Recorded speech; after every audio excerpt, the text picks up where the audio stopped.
welcome you to Arlington, Texas, as the Houston Astros and the Texas Rangers continue this three-game series, final week of the season.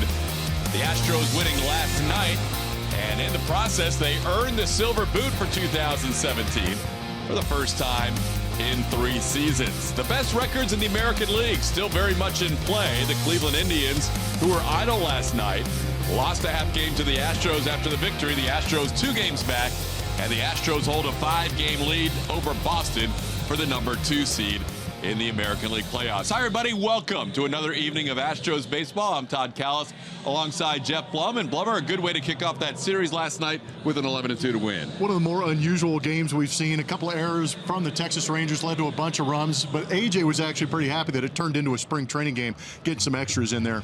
The Astros this year, the splits between lefty starters and righty starters is unbelievable. 4 games under 500 against lefty starters, but that is hard to explain. I was going to say, the craziest thing are the splits between the records. They've only played 42 games against left-handed starters, but the record is the vast difference that you see. The runs per game, only 2/10 behind that 5.5 runs that they're putting up against right-handed pitching.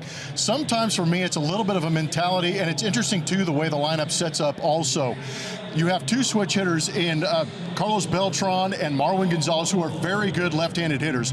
What happens is you bring that left-handed pitcher in, all of a sudden you flip these guys on the right-hand side. They don't get many right-handed ABs. They're not as good.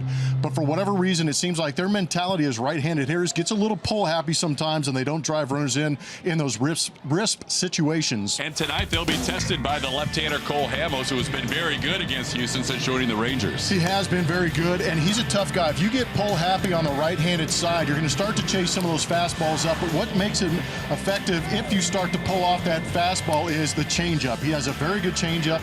He'll stay on that outside corner a little bit. He'll sneak that fastball. He's not afraid to pitch inside, but obviously the confidence is going very good for Cole Hamels, who pitches good against the Astros, but also pitches well here at Globe Life Park. Cole Hamels on the mound tonight. He'll be opposed by the lefty Dallas Keuchel. Speaking of Keuchel, he or Justin Verlander will start the postseason 9 days from today. Who is that number 1 starter? We'll talk about that throughout the course of tonight's game. Julie Morales right around the corner.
Are in. Marwin Gonzalez has hit a grand slam. And critics agree. Well done, boys. Well done. Forget about it. Really special. Really special. Houston Astros baseball is the biggest hit of the summer. They're out of this world. A runaway freight train. They will make you swoon. And an anonymous reviewer exclaims, I guess they're okay. Line drive, base hit, right field. The Astros walk it off. So don't miss a pitch of the action-packed, pulse-pounding, feel-good blockbuster of 2017. We welcome you back to Globe Life Park. We're going to use up for game 2 here, and Astros taking the boot back with last night's big win. A lot of stars in that one, but none bigger than Marwin Gonzalez, who's looked great here recently. He's had a great year of 2017, and really any way you break it down. We're going to look at some of the numbers here. On the road this year, Marwin hitting .324, OBP .407.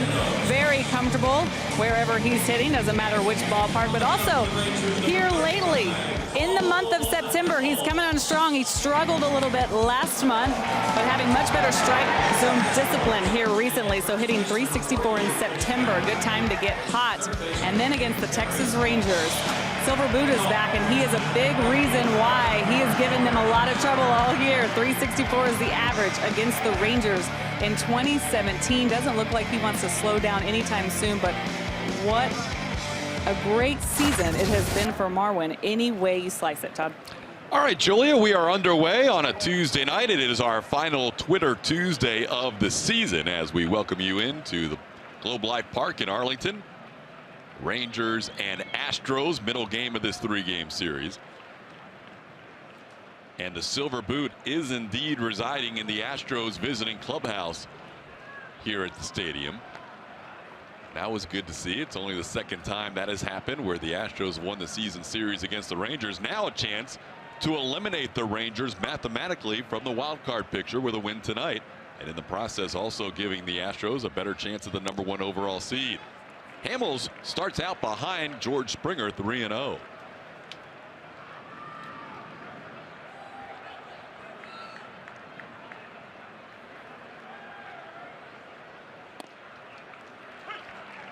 George with 33 home runs out of the leadoff spot. 9 times this year he has led off a game with a home run.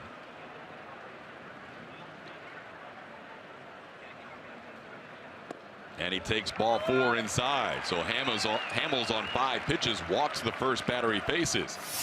Here's the Astros starting lineup tonight, presented by Southwest Airlines. George Springer at the top in right field. You'll notice no Jose Altuve. A day off after being hit by a pitch. That means Alex Bregman bats second and Carlos Correa third. Evan Gattis is the DH tonight. Marwin Gonzalez will play second. Yuli Gurriel at first base. Brian McCann behind the plate. And in center field, Cameron Maybin, and in left field, Tony Kemp. First pitch to Bregman is a called strike. Notice a little different look for the umpires tonight too, as was the case last night. Umpire and crew equipment not arriving here in Arlington. So tonight's home plate umpire Carlos Torres wearing a Rangers mask. Pitch is outside. It's 1-1. Barely notice. It's kind of like Martin Maldonado the other night. Yeah, seriously. It's not form fitted. Carlos will be adjusting that as the evening progresses.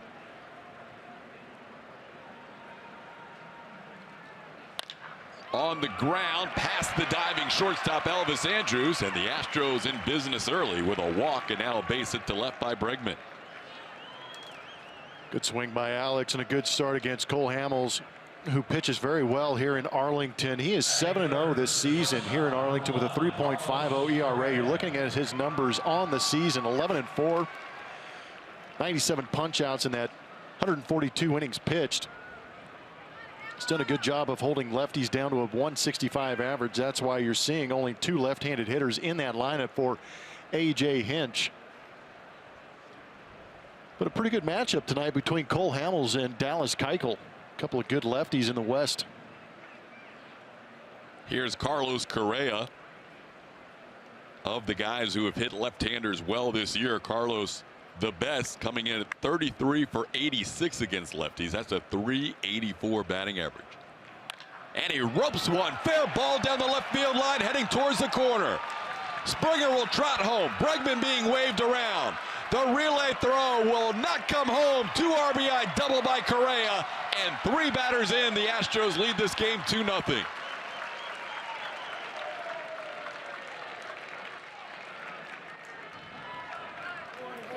This guy going pretty quick. Under Andy Anderson's strike zone, we talked about the good changeup from Cole Hamels, but he's got to establish inside. He tried to cut that one in on Carlos Correa, but he pulled the hands in nicely and shot it past Adrian Beltre. I like it. 75th and 76th run batted in of the year for Carlos Correa, as he took that first pitch down the left field line and has A.J. Hinch smiling already. A little bit different approach against Cole Hamels. They are on the attack early. Breaking ball to Evan Gattis, misses for a ball. It's 1-0. After you hammer a couple of fastballs early, 4th guy in the lineup is going to get that off-speed pitch to start the AB. Gattis making his 3rd straight start, hitting .385 over his last 3 games.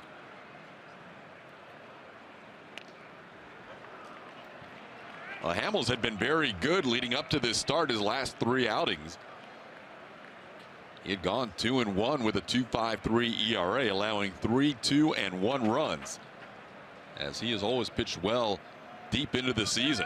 But tonight, a quick start for the Astros with Carlos Correa driving in 2.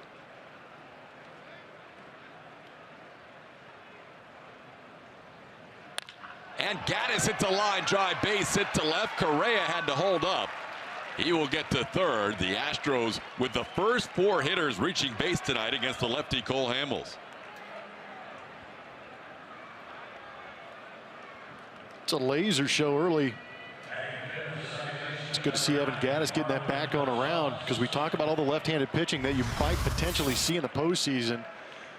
And this swing is coming around for Evan Gattis. You see it on our Mattress Firm Supermo, doing a great job of getting the barrel to that baseball like he has of late. Great piece of running by Carlos Correa. Hold your ground until you see that baseball in the outfield, then advance. I'm not sure I'm loose yet.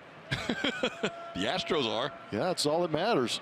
Here's Marwin. Speaking of loose, you heard Julia talk about his numbers lately. He is 7 for his last 9 and has that average over 300 to start the night at 302. 4 hits, 3 runs, 3 RBIs. And one of the longest home runs of his career last night to deep right center field as a left-hand hitter. Takes a pitch down and away. It's 2-0. Marwin, a switch hitter, has been raking all year long left-handed, hitting .323, 325 at bats as a left-handed hitter. 18 bombs on the right-hand side, hitting .241. He's only got 116 ABs. And that's probably the hardest thing about being a switch hitter, is maintaining that right-handed side, because 75% of the time you are going to be in that opposing batter's box. No Jose Altuve in the lineup, and early on it doesn't matter. Altuve sitting on 199 hits, getting the night off today. 3-0 green light, and Marwin fouls one away. I feel like we've seen that a couple times, that Altuve here recently has gotten those off days, and the Astros have played very good baseball and put up some pretty good run totals for wins.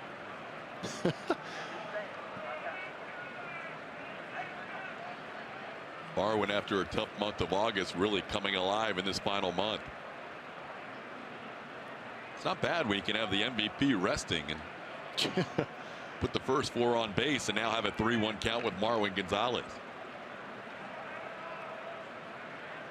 A.J. Hinch was non-committal about Altuve's status for tomorrow, saying we'll see how he feels in the morning.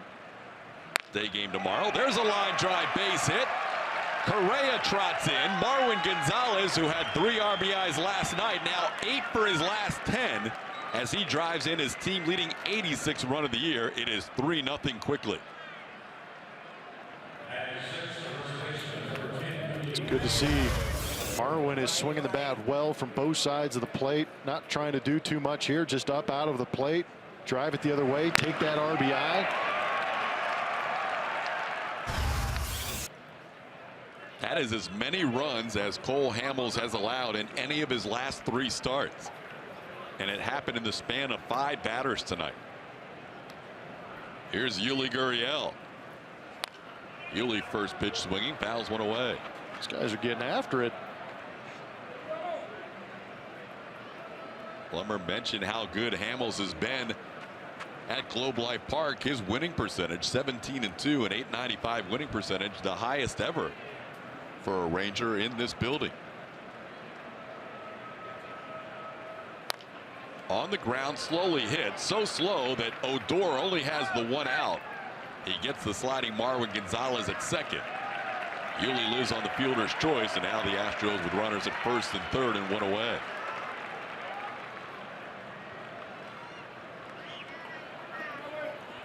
Thought Odor was initially going to go to first. He took a little bit of a chance because Marwin made that play close in second, but was able to retire Gonzalez for the first out of the inning.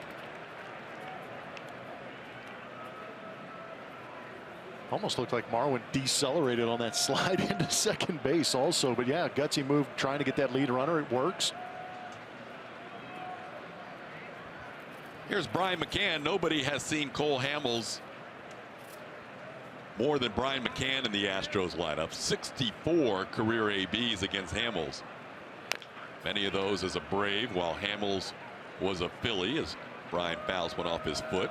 That never feels good to start the night. Yeah, just carry that around the rest of the day. Super fun. Catchers get beat up enough as it is. You don't want to get beat up while you're a hitter at the plate.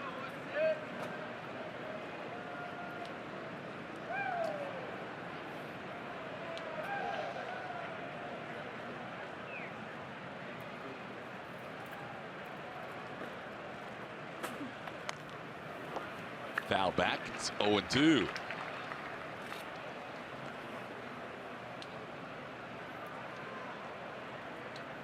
Saw McCann hanging out with his buddy David Ross before the game. Ross in town as the Astros are on another national telecast tomorrow, but have no fear. We're still with you on AT&T Sportsnet tomorrow. Were they talking dancing again?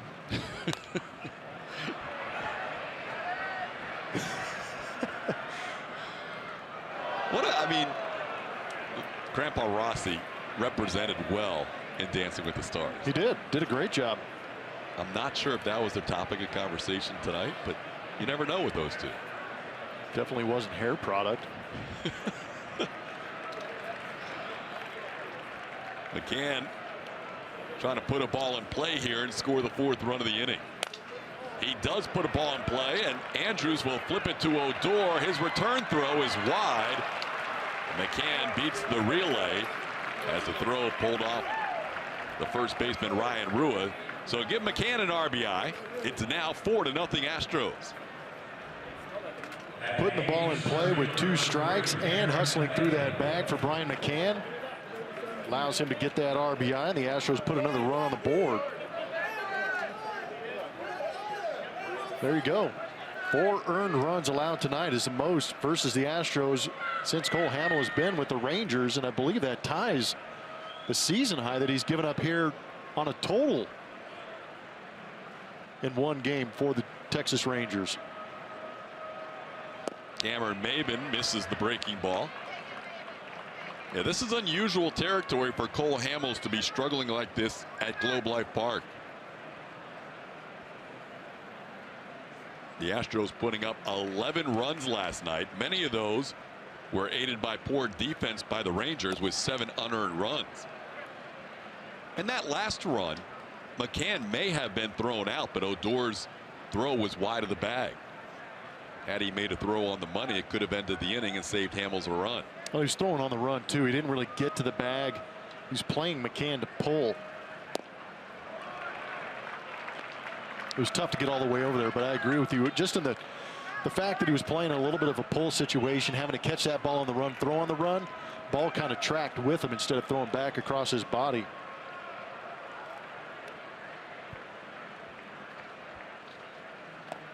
Cameron takes a pitch down low. Maben coming in with a .223 batting average on the year. For the Astros, he's 6 for 46. And 3 of those 6 hits are home runs, including 2 that helped win games against the Mariners. Hamill strikes him out to end the top half of the first, but damage done. Big first inning for the Houston Astros.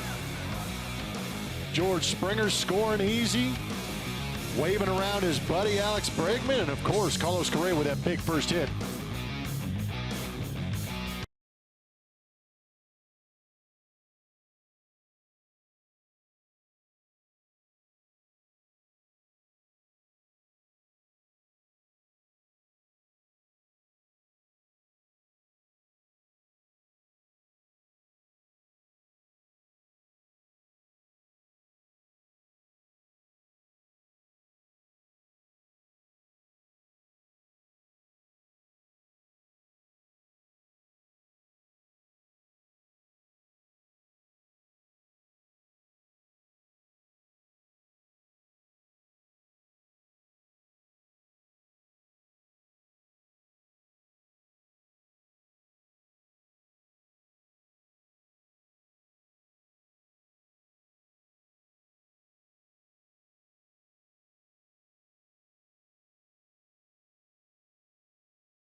Fourth spot in the top half of the first inning. Here's how Jeff Bannister will line things up for the Rangers in the middle game of this 3-game series. Delino DeShields back in the lineup. He is playing left field. Shin-Soo Choo is the right fielder. Elvis Andrus at shortstop hitting third. Nomar Mazara DHing. Adrian Beltre playing third tonight for the first time in a while. Carlos Gomez in center. Robinson Chirinos behind the plate. Rougned Odor at second, and Ryan Rua the first baseman. Dallas Keuchel on the mound for your Houston Astros, pitching here at Globe Life Park. It has not been fun for him in the past. He has pitched well in recent outings here at Globe Life, but in his career 3-4 with a 5.25. That's in 10 previous starts. This will now be his 11th here at Globe Life. Career against the Texas Rangers, he has a 4.12 ERA. This season he has a 3.38.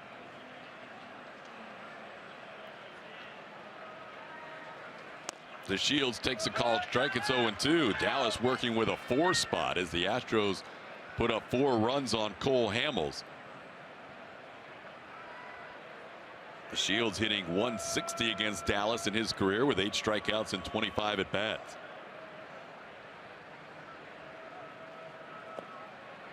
Doesn't offer there. It's 1-2. Keuchel pitching to the battery mate he's been with all season long, Brian McCann, behind the dish. A.J. Hinch not sure if McCann will start tomorrow. Justin Verlander on the mound, and so far the first 4 starts McCann's been behind the plate. A.J. wanted to see how long this game went with a day game after a night game.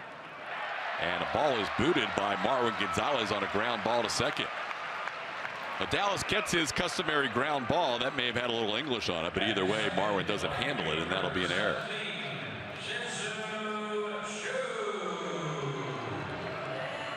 A lot of times you'll see infielders kind of get to the side early and then come across and get in front of it. Marwin kind of fielded that one straight on, but it did jump on him a little bit. He is usually a very sure-handed infielder, moving all over the diamond, playing first, a very capable first, second, third, and short. We saw a couple of bad hops on this infield last night for both sides. Altuve was able to pull it off and make a play, but it really ate up Elvis Andrus. Well, DeShields lives on the error. Now Keuchel will face Shin-Soo Choo.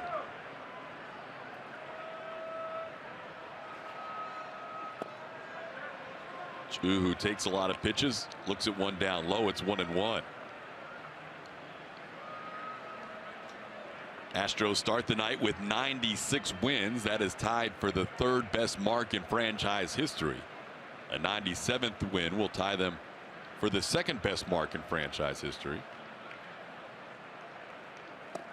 Currently tied with the 1986 team.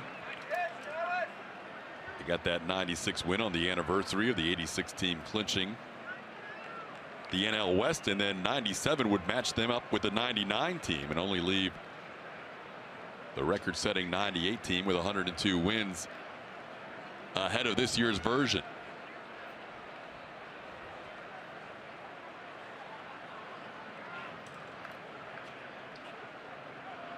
Keuchel ahead 1-2. Misses a little low. It's 2-2. Chu, like the leadoff hitter Delino DeShields, has struggled against Dallas Keuchel. Keuchel has struck him out in more than 1/3 of his at-bats, 12 strikeouts in 33 at-bats against Chu.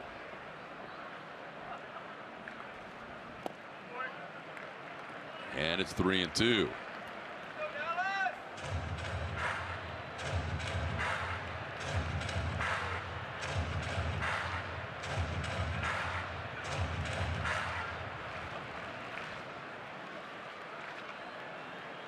.87 degrees at first pitch tonight. 1 degree cooler than the first pitch last night. Runner on the move, and Chu fouls it at the plate.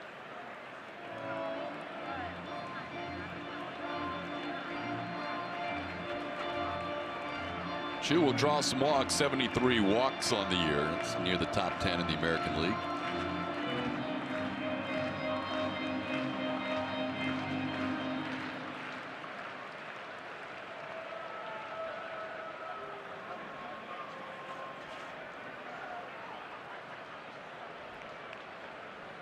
Runner on the move again. The pitch is low. McCann's throw goes through. Brian thought that was a strike. Dallas thought it was a strike. I thought it was a strike. Instead, it's ball 4. Not sure Brian's getting the explanation he wanted. Sometimes when you have a runner steal, the catcher will come out of his squat a little bit too early, block the umpire from seeing the pitch the whole way in. But that was a nasty pitch by Dallas Keuchel.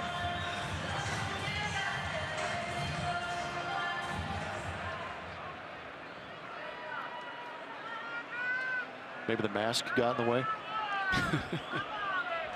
That's too easy, isn't it? Can't go there. You did. I did. I do. Here's Elvis Andrus. Well, Dallas could use a ground ball here. Nobody gets the ball on the ground better than Dallas Keuchel. That was a similar pitch to the one he threw to Chu right there. What was interesting about that, I don't know if you noticed it, but the throw to second base was in time. It would have been a strike him out, throw him out for me. Which would have been very nice for Brian McCann. Maybe that's what he said to the home plate umpire. He said, "You took away one of my caught stealings."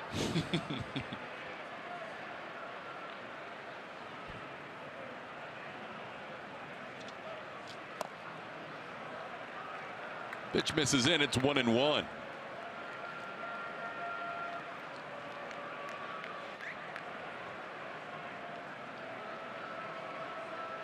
An error and a walk have the Rangers with first and second and nobody out.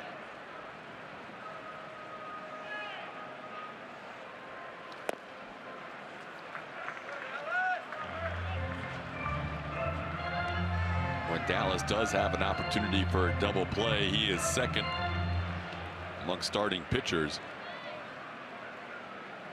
getting 23% of double play ground balls in double play situation.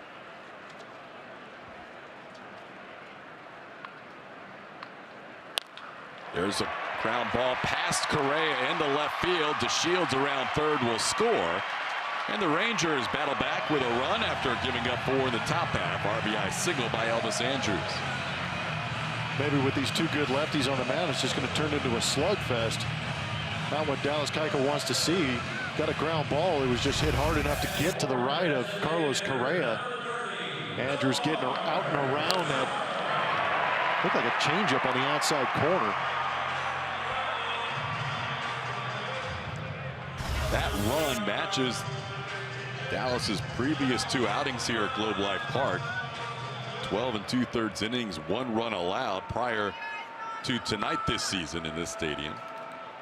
But the Rangers with an early run on the board. Unearned run, but a run nonetheless. Here's Nomar Mazara.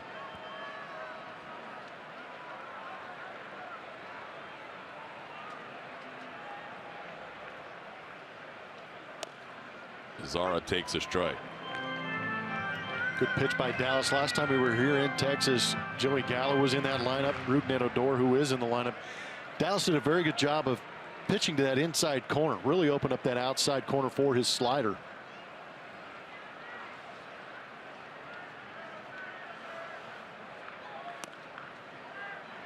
You know, that strike Dallas didn't get on the 3-2 pitch to Chu is a pitch that he talked about after the game in his last start. He said he feels like that pitch around the knees, if it does have any sink to it, is not getting called this year for whatever reason. And that's obviously Dallas's opinion, but he feels like he's been squeezed a little bit on that low strike this season.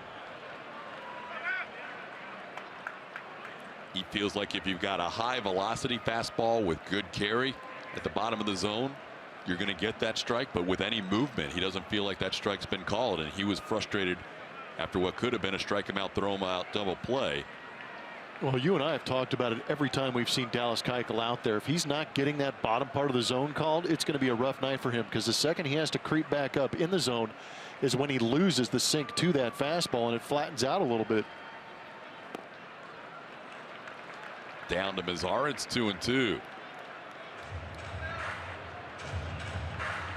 Keuchel very good against left-hand hitters this year. 146 batting average against coming in.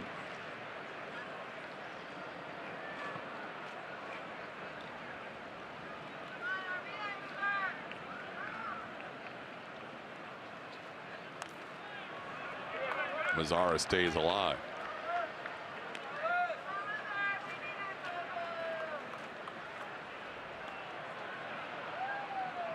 Keuchel still looking for his first out of this game. 20 pitches in.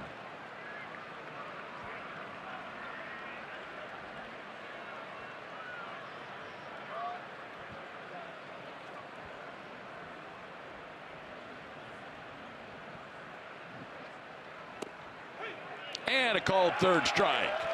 Catches the corner against Mazara, who goes down looking. And there is the first out of the bottom of the first. Just off the edge on the outside corner. Dallas does get the benefit of that call.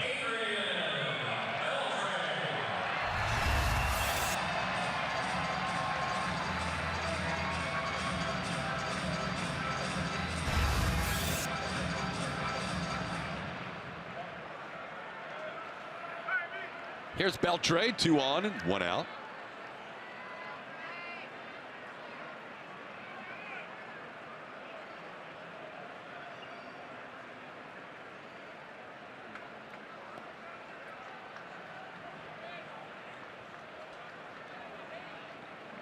Beltre with 4 multi-hit games in his last 8, up to 3,047 hits in his incredible career. And Dallas starts him off with a breaking ball. 6 away from number 25 on the all-time hits list, Rod Carew, currently in that 25th spot. Beltre playing third base tonight after being used exclusively as a DH since the injury. Hurt his left hamstring in a game against the Astros in that neutral site series that were home games for the Astros, played at Tropicana Field, and hasn't been back in the field since August 31st until tonight.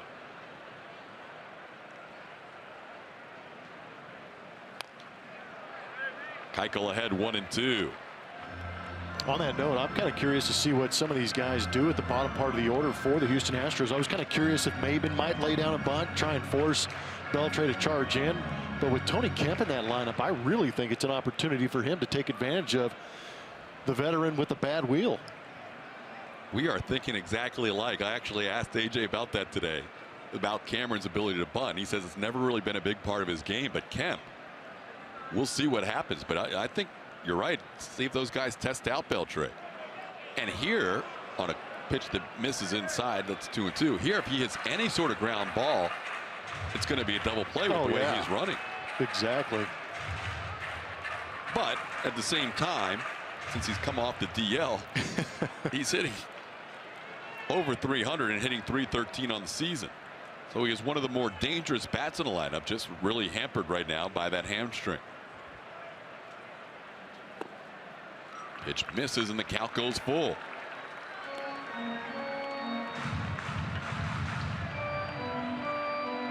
Dallas has battled in this inning, had a little defensive miscue to start the game, and now a walk, a single, and a 3-2 count after the strikeout of Mazzara. 3-2 count to Beltre. Not sure if you caught that, but you see Elvis Andrus kind of, it almost looked like he was counting players, but he was actually pointing out where the players, where the defense is, reminding himself where those guys are at. Big strikeout for Dallas, getting Beltre for the second out. Back-to-back strikeout. It's a surprisingly good pitch because it's up in the zone, so the hitter recognizes it, but it's where it breaks. Breaks in that mid-thigh area. It's tough to figure out how to get on an angle to keep that thing fair. That was a good pitch by Dallas Keuchel. When the ball is down, it's a little bit easier just to drop the head on it, but if it's about mid-thigh at knee level, you have a tough time trying to figure out what the heck to do with it. Here's Carlos Gomez. Gomez hitting close to 350 in the month of September, has that batting average of 257. Takes pitch inside for a ball, 1-0. Dallas averages 15 pitches per inning on the season, and he's approaching the 30 pitch mark in this first inning.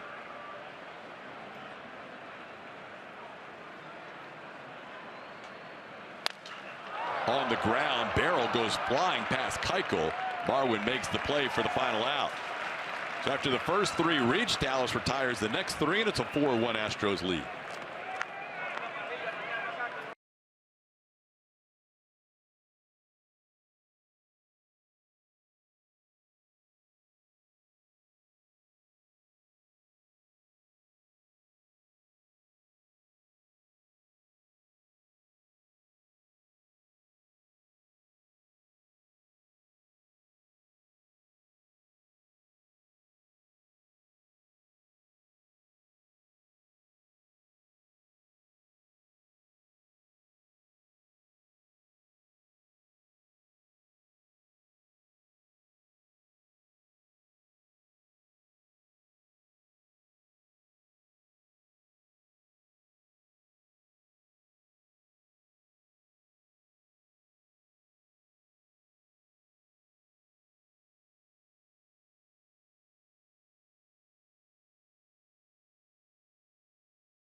Baseball on AT&T Sportsnet is brought to you by Toyota.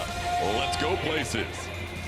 By Shopper's Farm Supply. Join your John Deere dealer along the Gulf Coast. Come by one of our 8 area locations. Shopper's all things John Deere. And by Southwest. Yes to low fares with nothing to hide. That's transparency.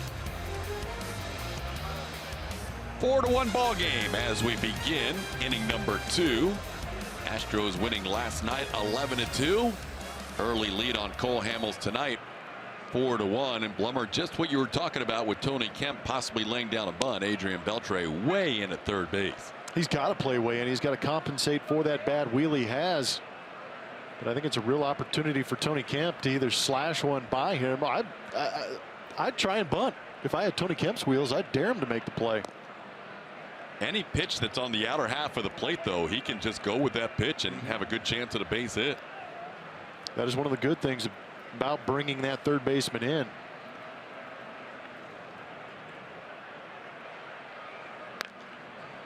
Gets in on him here, and Kemp fouls it away. It's 1-2. Tony coming in as an Astro this year, 3 for 23, batting 130. All singles after having a phenomenal year with Fresno at the AAA level, leading all AAA hitters with 166 hits. Hamels gets him for the first out of the second inning. This is our final Twitter Tuesday of the 2017 campaign. Cue the tear-faced emoji. Here's how you can join us tonight on Twitter Tuesday. Use the hashtag Stros Tuesday. That's one way. But also, if you tweet us at ATT Sportsnet SW, you're the manager. Talk to us about not only the rotation for the playoffs, talk to us about who you think should be in that bullpen. Obviously, 4 guys will start. So some guys who have made key starts for the Astros this year will not be part of that rotation. Maybe who your idea is for the final player or 2 on the bench. It's all about the postseason tonight on our Twitter Tuesday. George Springer into right field where Chu waits. And that is out number 2. I'm not sure if George knew where that ball was off his bat. He recently, maybe in the last couple games of the homestand, where we've really seen him get tied up. Ball really getting deep on him. That ball was hit relatively hard for him not to know where it is. He thinks it's a foul ball. Where is it? Is it fair? Foul? What? Where'd who go? I don't know. One thing you always will get out of George Springer is a great reaction. Yeah. Somebody yelled, "You look at it," and he goes, "I don't know where it is." He obviously thought he hit that one back to the stands, and instead Shin-Soo Choo was waiting with a glove on the field. Not just a glove on the field, he was on the warning track. His mistake went 340 feet. It's not fair. That would have been embarrassing if he hit one out. Yeah. No, yeah. Oh, I guess I'll just jog around, guys. My bad. didn't see it till it left the ballpark. Yeah. 3-0 the count. Umpires yelling at me to take a jog. Gosh, everybody all fired up. Now Altuve's like, so you didn't see it? Nope. So that mistake came off the bat at 93.2 miles an hour. Nice. I was off by 2 feet, by the way. Only 338 foot shot from George. Jose, I'm so bored.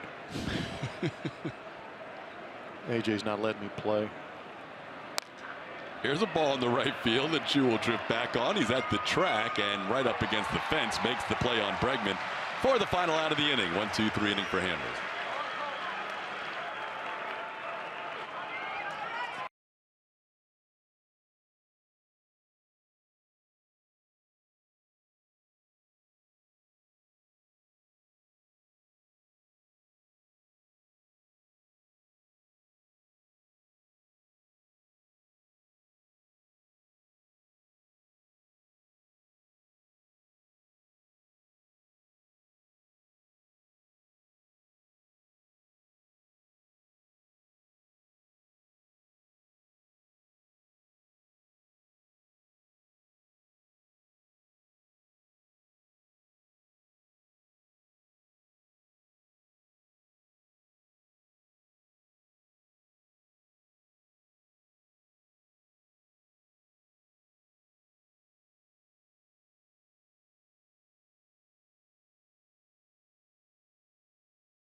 for tonight's Chevy Stroh poll. Remember to find it. Follow us on Twitter at ATT Sportsnet SW. How would you choose your #1 starter in the playoffs? Pedigree, experience, maybe current year stats, best matchup versus that team, or who is the hottest at that time?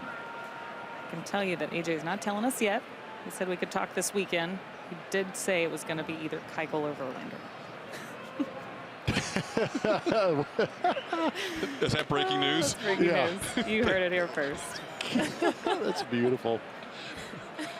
Oh, good stuff, Julia. It's a nice issue for AJ Hinch. Obviously, prior to the trade, it was a no-brainer. Dallas Keuchel, opening day starter. Yep. Was going to get the ball in game 1 of the postseason. You add a guy with that kind of pedigree and experience. He checks all those boxes that we just saw in our Stroh poll. And now you have a decision to make. It's a good one right there. Verlander, Keuchel, Peacock, Morton. I think a lot of fans at home are liking the fact that you can go right-hander, left-hander, right-hander, the first 3. And Morton's kind of a reverse right-hander. Yep. Yeah, he is. He's a guy that has had much more success this year against left-hand hitters with that running 2-seam fastball than he has against right-hand hitters. 1-2 the count to Chirinos.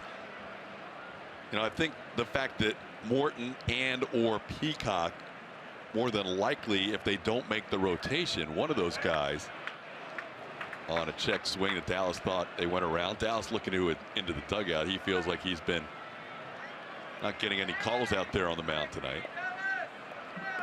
But Morton or Peacock could end up being a guy in the bullpen if they're not a starter. Well, Peacock for sure, because we've seen him do it before, but Morton also would be a candidate for the bullpen. McCullers and McHugh, really, you're not sure if they're bullpen guys or not. And if Lance is healthy, they probably will look at him as one of the 4 starters as Keuchel strikes out Chirinos for the first out of the 2nd inning. That's now 3 strikeouts in the last 4 batters as AJ marks that down. I just think it's fun to talk about because there are viable options with any guy you pick. Are you really going to be wrong? No. And that 4th guy in the rotation might be a matchup guy too. If it's Boston, who has the better numbers against Boston? Do you put that guy in that 3-4 spot? Do you move, if you have question marks about McCullers, do you put him in the 4th spot, move Peacock up to the 3rd spot? My curiosity with Charlie Morton abounds. I want to know more about this guy. We've seen enough of him to know that he can shut down lineups 2, maybe 3 times through. And that's where the question mark, I think, for Peacock and Morton for me is that 3rd time through the order. Can they get that deep in the ball game? But with Charlie, if you put him in the bullpen, does he gain mileage, miles per hour? Does he throw harder than the 96, 97 we've seen? We've seen Musgrove tick up, what, 3 or 4 miles an hour? That's why I bring up the question. Thank you. Yeah, we have. Yeah, if Morton ticks up 3 or 4 miles an hour, we're looking at 98, 99. And that's unfair. And he's got the power curveball to go with it, which has been highly effective all year long. We didn't televise Saturday's game, a national broadcast, but we finally saw the Charlie Morton that kept that stuff going for the entire start. Yes. We have had plenty of telecasts this year where we have looked at each other after 2 or 3 innings and said no one's going to touch him. And then he ends up giving up a 3 spot in the 5th or a couple runs in the 6th. And then last start, he carried that all the way to his last pitch. It was good to see. Dallas has fallen behind Rougned Odor 3-1. Odor drew a career-high 3 walks in last night's game. And he's ahead of the count 3-1 here. Who's wearing number 12 in this series? McHugh admitted after the game that this is the one guy in the lineup he didn't want to have do damage. He was more than willing to go out there and get Chirinos. And we talked about this during the course of last night's game. I understand that philosophy earlier in the game. Yeah. But when Odor batted 2nd and 3rd in an 8-2 game. Yeah, challenge him. And he was ahead 0-2 was Colin McHugh. That was the at-bat that we got a little frustrated with because he didn't go after him at that point. And Odor is batting .205. Ground ball towards Marwin. And Marwin makes the play for the 2nd out.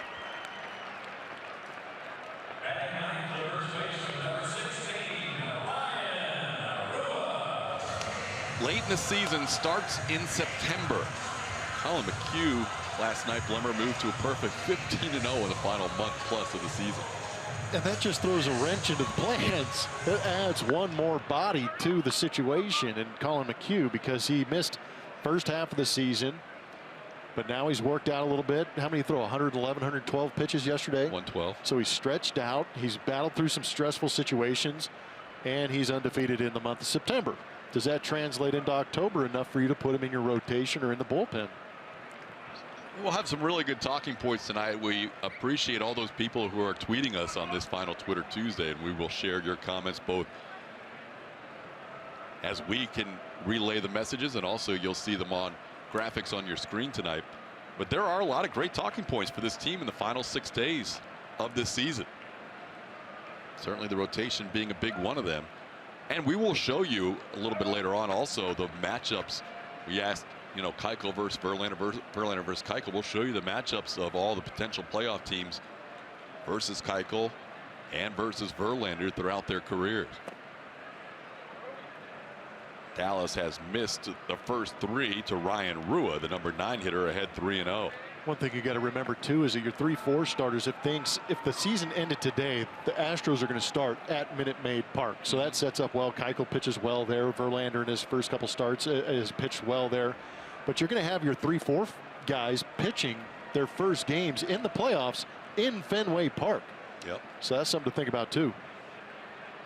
Very good point, and hopefully tonight the Astros can extend their lead over Boston to try and gain that home field advantage for the first round, currently standing at 5 games.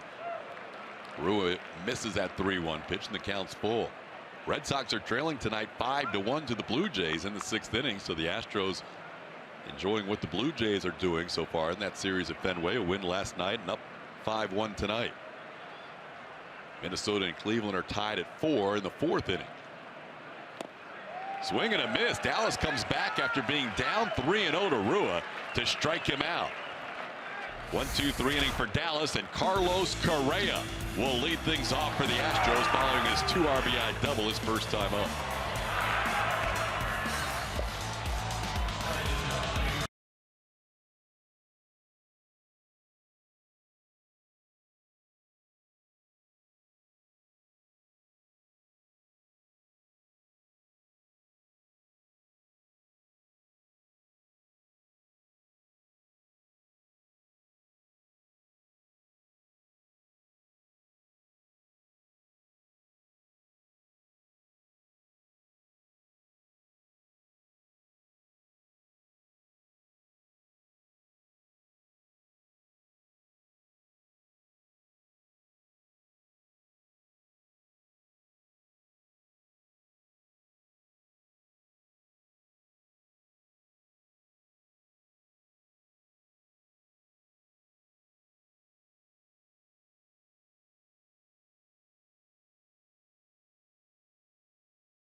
Now for the 2018 season, purchase and reap early benefits like guaranteed 2017 postseason priority access. For more info, visit astros.com/season tickets or call 1-877-9-ASTROS.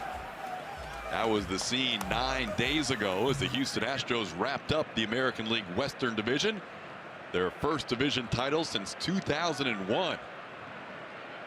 Tonight, not only can they eliminate the Rangers mathematically, they can also wrap up at least home field advantage for the first round of the postseason, as that number is down to 2, combination of Astros wins and Red Sox losses, and currently the Astros are winning by 3 and the Red Sox are losing by 4 as Carlos Correa bats in a 4-1 game to lead off the 3rd. Chris Sale going for the Boston Red Sox today too.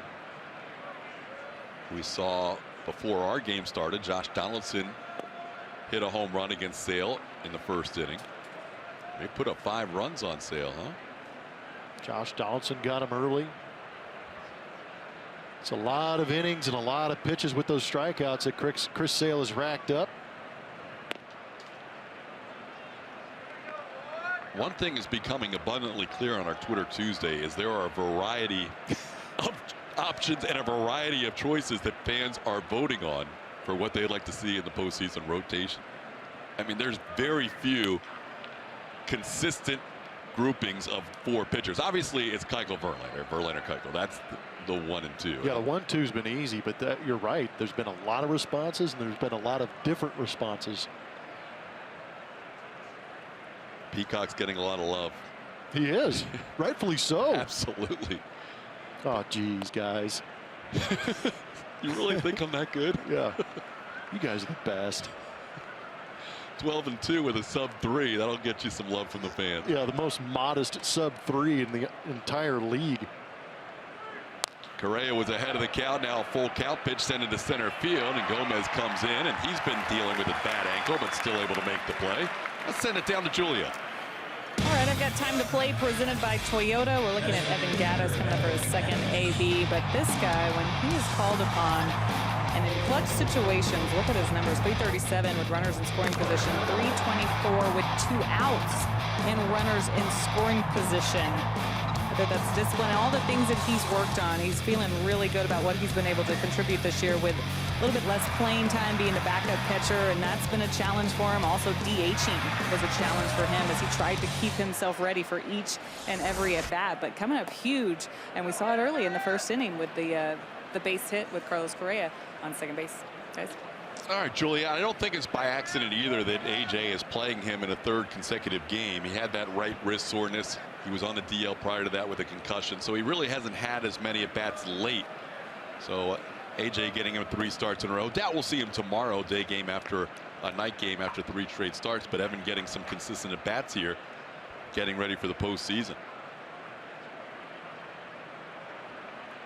Ahead of the count 2-0. Gattis with a single his first time up. Well, having you talk about him making those 3 straight starts, day game tomorrow, McCann also. Ball's ripped. Ball is ripped, and Chu watches it sail over his head and off the wall. Evan. Oh, I thought I was going to see it. Oh, I was hoping for it. Almost saw the first triple since 2015, but the Rangers got on that double off the wall in fairly quick fashion and held Evan to 2. Oh. I almost saw it live for the first time. Gosh, it's such a good piece of hitting. Fastball down and away, head down on it, drive through it, go gap to gap. He already shot a double down that left field line, so Hamels was staying away from him. Hits it well over the head of Chu. Just didn't have that triples break out of the box for me. In case you're wondering why we're obsessed with the triple for Evan Gattis, is because I have been skeptical of the 11 triple season in 2015 because he hasn't had one since. I wouldn't believe it if I didn't see it. And I saw every one of them, and I was amazed. Well, it's good to see Evan with back-to-back base hits. Well, before I was so rudely interrupted by Evan Gattis making some noise out there in that right center field gap. You talked about how this was his 3rd straight start. Brian McCann is catching today. Not sure if he's going to catch that day game tomorrow. It's an opportunity for Estasi or Centeno to possibly get some ABs, but also catch Justin Verlander, which is kind of interesting. That will be a decision that AJ will make after the game, pending how much he uses Brian McCann tonight and what kind of night it is, whether he's running the bases, working hard out there. If he's able to go 9 innings, or if he's able to get him out of the game early. We'll see how that plays out. It's 3-0 to Marwin Gonzalez. Marwin was the star last night, but Gattis hit the ball hard in 4 of his 5 at bats last night, and this is now his 3rd consecutive game with multi-hits.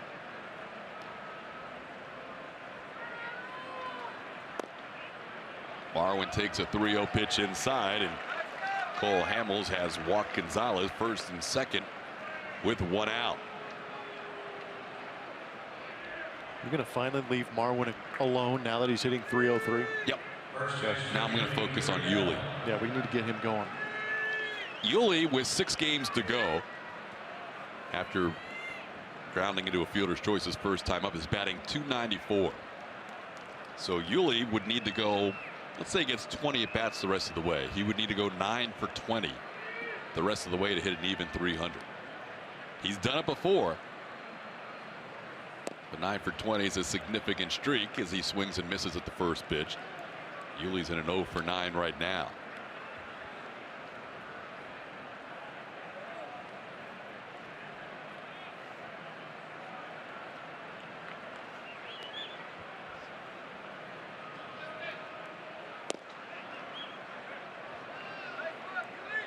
Astros with 5 hits. And Yuli continues to get the job done against righties. This year, he has not hit lefties as well.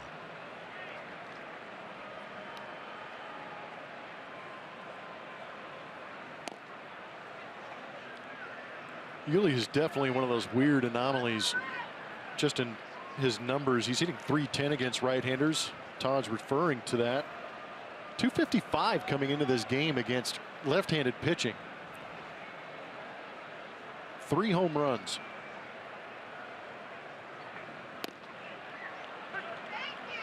Takes a pitch for a strike. It's 2-2.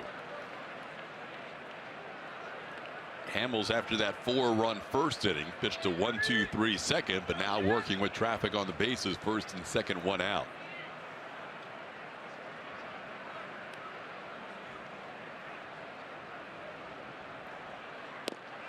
And a called third strike. He gets Gurriel frozen on the called third. Third strikeout for Hamels, second out in the 3rd inning. It's a good pitch. Yuli knew it.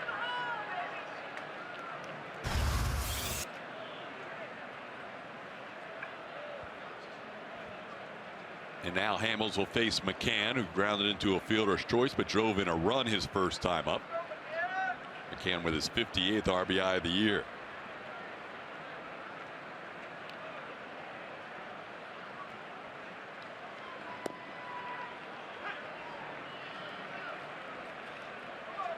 Brian, it's like, can I get that pitch for my starter? No, that's exactly what he said. He turned around. He goes, "You're going to stay there the rest of the game for both guys, right?"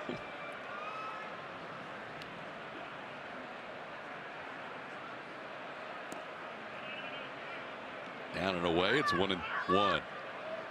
Astros scored 8 runs against the Ranger starter last night, Andrew Kashner, but 7 of those were unearned.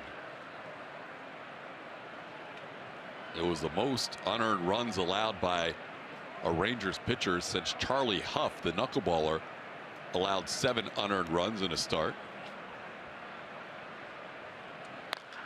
Here's a ball in the center field. Gomez back on it, still going back, and reaches up and makes the play. That ball carried a little more than Gomez initially thought. Astros lead 2.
Dallas Keuchel, 2012-16 here at Globe Life Park. Not very good with that 1-4 record, 6.46 ERA, a little inflated. How about this season, a turnaround?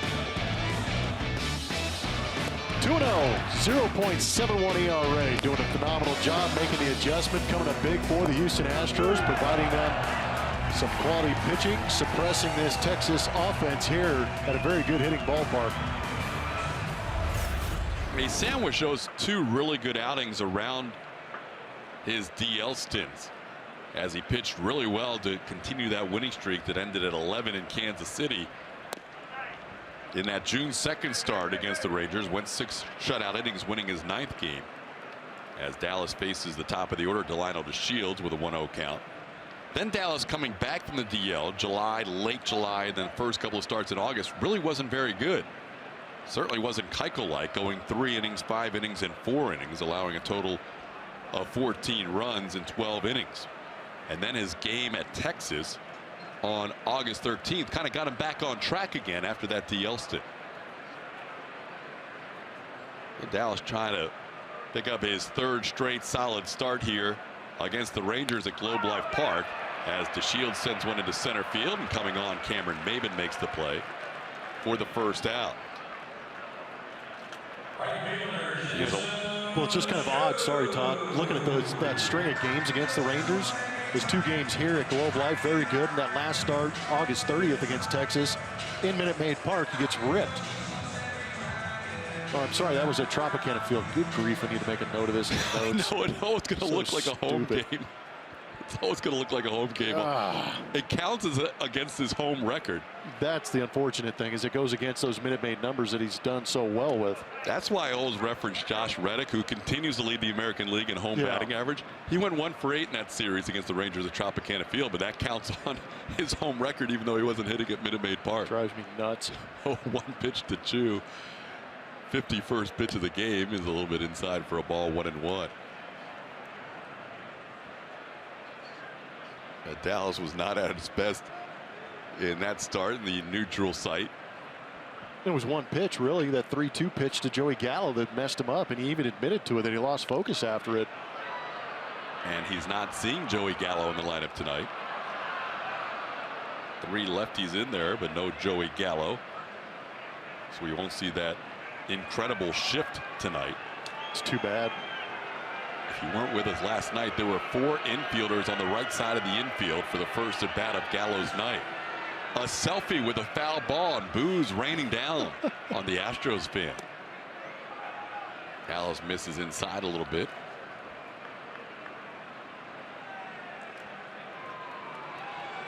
Another good showing of orange here at Globe Life. It's a good way to make friends. Oh, yeah. He's got nobody near him either. For now. Yeah, that could all change. Stays 2-2 on Chew.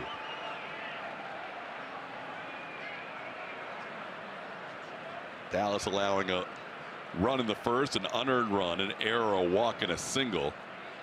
Chew drew the walk. Dallas has struck out 4. That was the only walk he's allowed.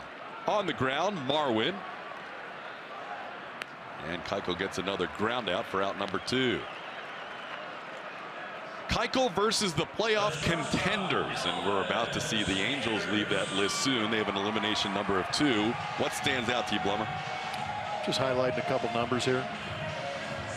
We know anything that has to do with the Yankees, he's going to be pitching against them. He's even pitched great up in Yankee Stadium. But it's kind of interesting. We talked about possible matchups where you would put guys, but Dallas Keuchel has been good against 3 of those. We'll take a look later at what Justin Verlander has done against a couple of these teams, but Dallas Keuchel has really put himself in a position to be a prominent figure in that rotation. If not out of the first spot, he's going to provide you a solid start, even if he pitches second in the division series. Here is Elvis Andrus.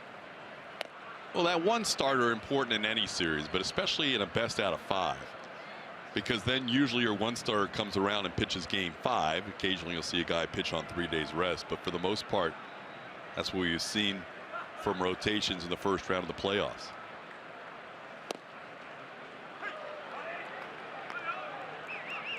And not to say that whoever doesn't start game 1, whoever the game 2 starter is, wouldn't be available as a lethal weapon out of the bullpen for that game 5. But that's all remaining to be seen. First of all, they have to figure out who their matchups against. Right now it would be the Boston Red Sox. But like you said, that's part of the thought process too, is your number 1 is going to be your number 5 if you get to that point.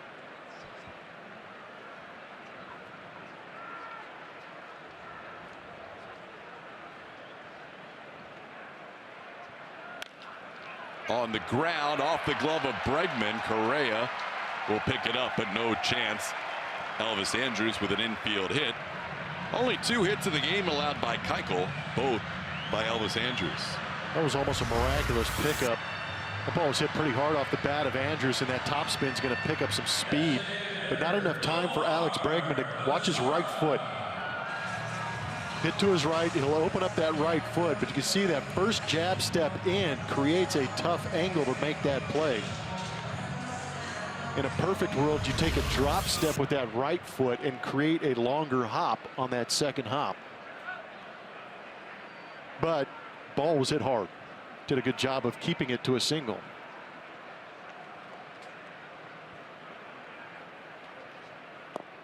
Now here's Nomar Mazara taking a pitch low for a ball 1. Mazara struck out his first time up.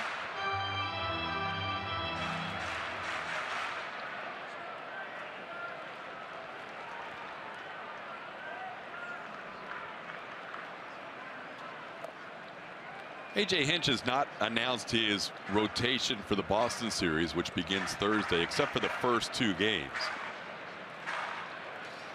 That might be the tougher call. What are you doing in that Boston series trying to keep these guys right? They're going to see Peacock and Morton the first 2 games of the series, and then TBA, or to be determined, TBD, either way. AJ has some decisions to be made. Both those guys are pretty good. I think whoever they choose. This could be Keuchel's final start of the season. I think more than likely it will be. I don't think there's really any reason to start a Dallas Keuchel in that Boston series, especially if things are already determined. Yeah, you don't need to show them anything or, you know, pull back the curtain a little bit too early. You want to wait as long as you can. And again, the last time the Astros faced the Red Sox is June. So you'll have Keuchel and Verlander, who haven't faced the Red Sox in a little while. Will not pitch in that 4-game series unless they want to get Dallas an inning of work out of the bullpen just to stay loose on what would be his normal start day, Tuesday, then Sunday. 2-2 the count to Mazara.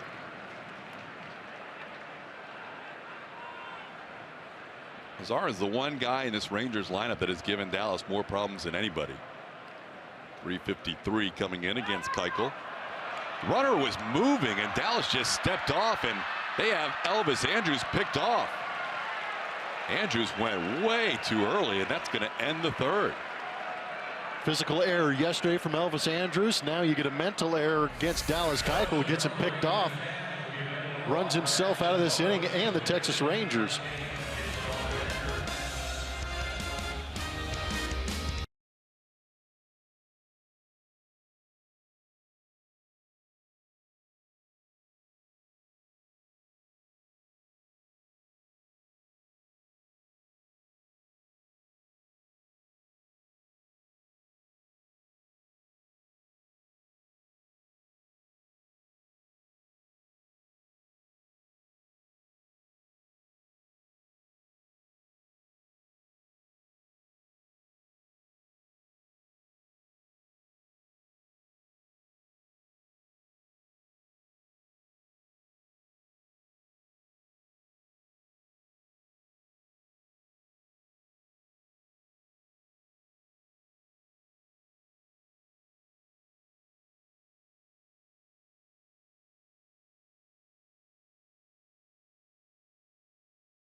Astros scoring 4 in the first inning. Rangers coming back with an unearned run in the bottom half of the first, as Dallas Keuchel and Cole Hamels move into the 4th inning. It will be Cameron Maybin, Tony Kemp, and George Springer to face the lefty Cole Hamels.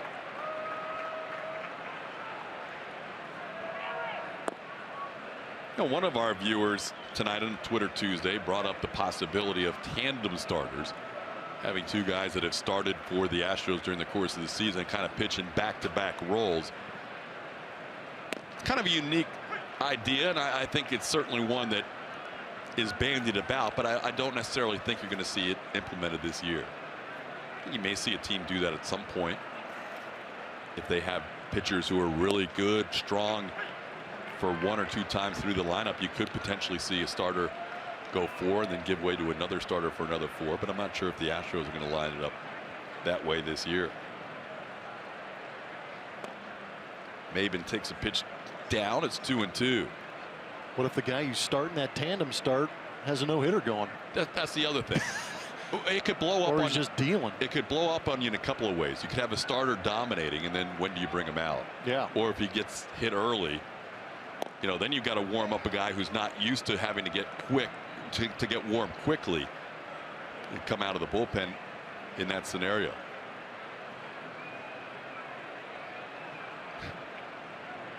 And should ask Dallas privately what he thinks. Well, Cole Hamels is not thrilled with himself after he got ahead of Cameron Maybin and then walked him to lead off the inning, because Cameron has 32 steals on the year. Uncharacteristic to see Cole Hamels lose some ABs against guys that he's ahead of. Usually works very well ahead of hitters.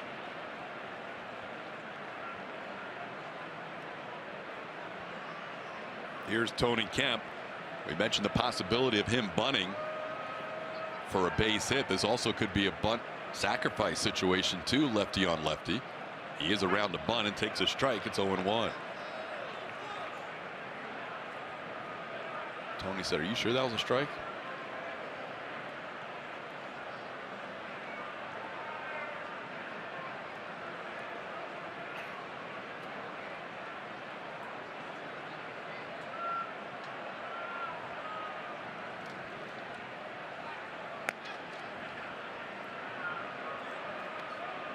Hamels on the 11th of August, just 3 hits allowed against the Houston Astros in 7 shutout innings. But tonight the Astros have put up 4 runs on 5 hits, and Hamels has already walked 3 batters while striking out 3 in that 7-inning shutout performance. He only walked 2 and struck out 5. Now he's ahead of Kemp, 0-2.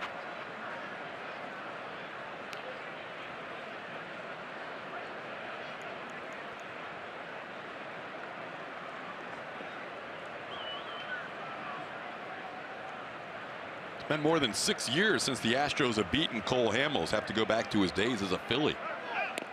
Pitches up high to Kemp, and Maybin on the move, and he is safe at second base with a head-first slide. Cameron Maybin now tied for the American League lead in steals with his 33rd of the year. He and the Royals Whit Merrifield with 33. Good jump by Cam.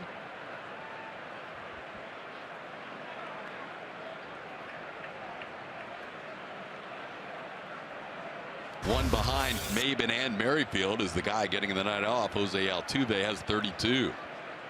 Now see if Kemp can move the runner along down in the count. Fouls one away.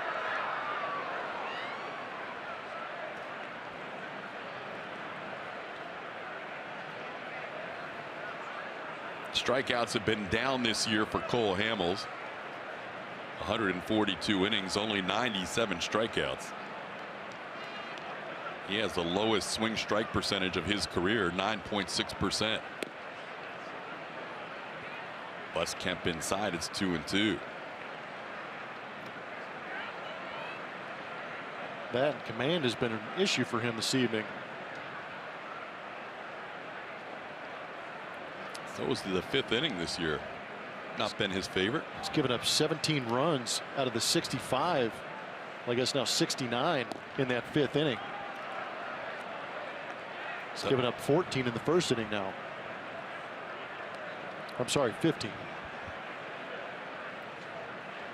Well, his command has not been where he wants it tonight. He was ahead of Cameron Maybin, walked him. He was ahead of Tony Kemp, and now he's 3-2.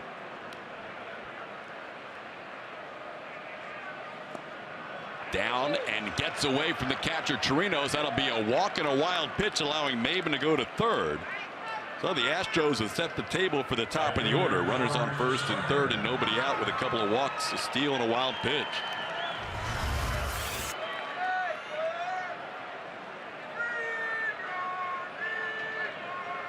We've seen him miss up and in. Now he overcompensates, yanks that one in the dirt, gets past Chirinos. 4th walk of the game as he faces the lineup for the 3rd time. Springer walked, scored a run to start the game, his 107th run of the year, tied with Jose Altuve for 2nd in the American League. He also flied to right on a ball off his bat that he never saw and thought it was a foul ball. It's 0-1 to George. Springer part of the 80 RBI club. He has exactly 80, trailing Marwin Gonzalez by 6. Josh Reddick has 82. Jose Altuve has 81. Carlos Correa with 2 tonight has 76. So it'll be 83 after this home run. Calling it? Yep.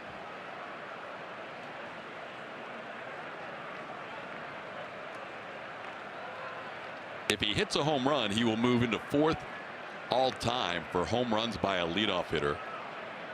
He's currently tied for 4th with Grady Sizemore, who hit 33 home runs as a leadoff hitter in 2008.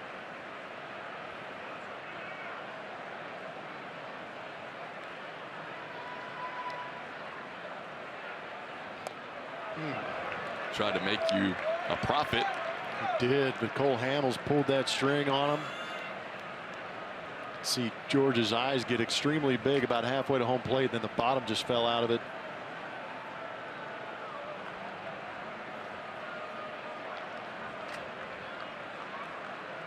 George looking for his first career hit against Cole Hamels. He's 0 for 14 with 6 strikeouts.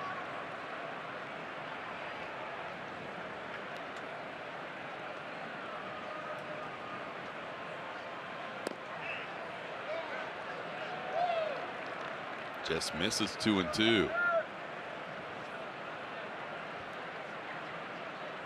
It's kind of interesting. It felt like Chirinos was coming up out of that crouch ready to go talk to Cole before that pitch even crossed home plate. Astros have made Hamels work tonight.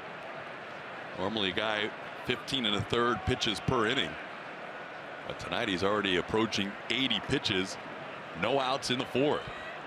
And with that, the Rangers are going to start their bullpen already.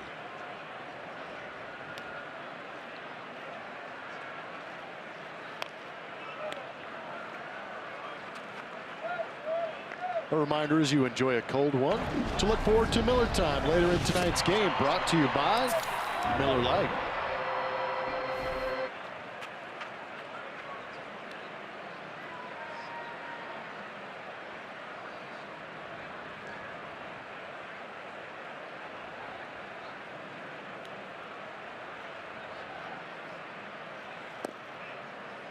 Three and 2. Hamels has already walked 2 in this inning. Maybin's on 3rd. Kemp is on 1st.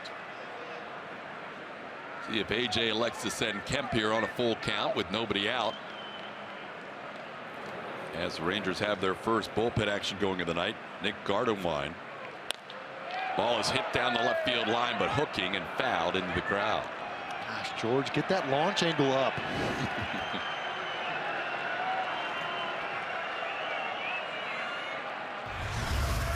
Good swing by George. Two-seam fastball trying to get inside, but he gets the head out just a little bit too quick. Yanks that foul.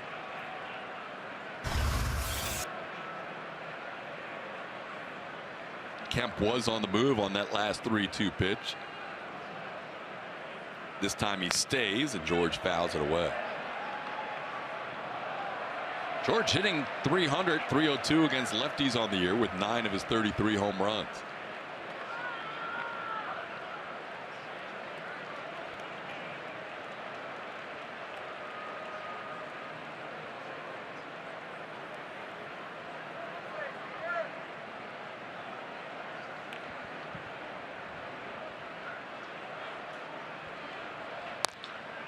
Into right field. That's going to fall for a base hit. Maven will score. The Astros lead 5-1. George with an RBI single, and Springer now with 81 runs batted in on the year. Big deal. You wanted a 3-spot. Wanted a big bomb from George, but a good swing nonetheless. Good battle between him and Cole Hamels, staying on that pitch down. Again, the 2-strike counts, even though it's a 3-2 count, still a very good job with the runner at third base. Less than 2 outs. Make that contact, drive him in, keep this inning going, and knock Cole Hamels out of this game. Hamels will leave facing 3 batters in the 4th inning. He's allowed 5 runs so far, responsible for the 2 on base. We'll tell you about the new Texas reliever when we come back in this 5-1 Astros lead.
TNT Sportsnet on social media. From player and team stats to trivia and behind-the-scenes photos. Find us on Facebook and Twitter for the latest on the Astros all season long. Speaking of social media, some good tweets coming from the Astros clubhouse today. There it is. The silver boot was put in the Astros clubhouse earlier this afternoon. Astros tweeting about it. Lance tweeting about it. I like his filter down there, just chilling, or the sticker, I guess you could call it. The boot, that's exactly what it did in the clubhouse. They were playing cards around it. Just bringing it back to Houston. It's good to see the silver boot. Is it stuck to the platform, or can you like actually drink out of it? No, it's stuck to the platform. Just an idea. Do you think it's coming on the plane with us to Boston? Why not? There's not enough room in the clubhouse in Boston. That's a good point. Is it as easy as unscrewing the boots? Oh, that thing's got to have its own case, doesn't it? I think Mike Acosta actually tweeted out a picture of it. I think it has its own case. New pitcher for the Rangers facing Alex Bregman in this 5-1 game is the right-hander Nick Gardewine. Gardewine's got a fastball averaging around 95 miles an hour. Slider is almost at 90 miles an hour, and the changeup at 88. Bregman 1 for 2, hit a deep fly ball his last time up, singled and scored his first time up. Has 2 runners on and nobody out. There's that fastball away. It's 1-1.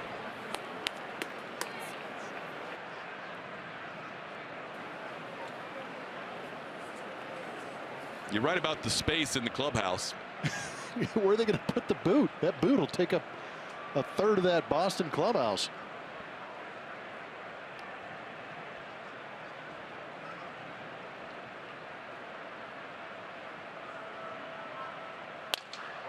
Broken bat, flare, left field. That's going to fall in. Good jump off second by Tony Kemp. He's going to score.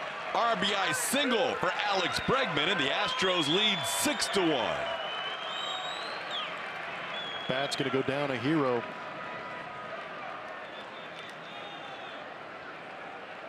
And a phenomenal jump by Tony Kemp. Off the end of the bat, destroys it, turns it into kindling. But perfectly placed. This will be a good look at Tony Kemp. Gets a great read on it, realizing once it's over Elvis Andrus' head, nobody's going to be able to get him.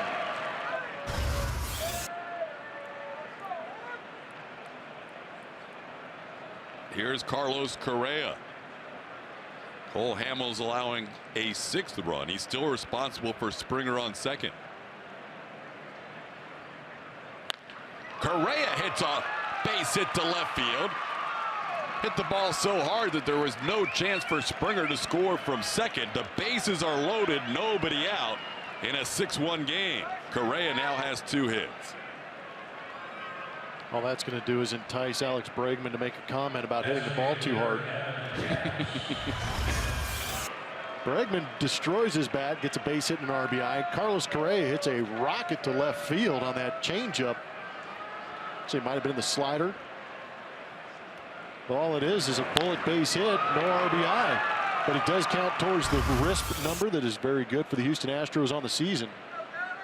And Correa now at 301. As he has gone above and below the 300 mark the last few days. We're going to have to start calling that the TK line.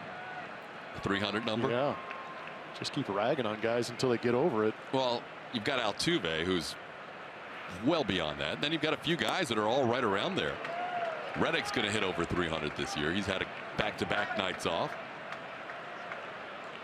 And then you've got Correa at 301, Marwin at 303, Yuli at 294.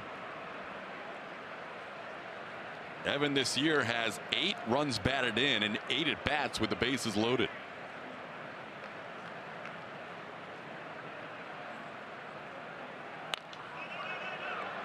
Pops one foul, and Gardewine ahead 0-2. Gaddis with a single and a double, his first 2 at bats. Evan hit the ball hard 4 times last night in 5 ABs. Line to left, singled, doubled, and a deep fly ball to left. He drove in 2.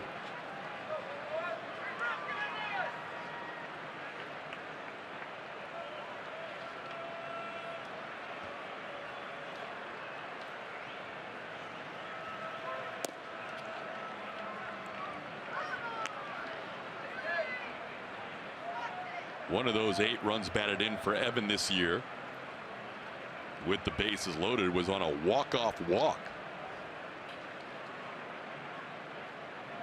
Always exciting.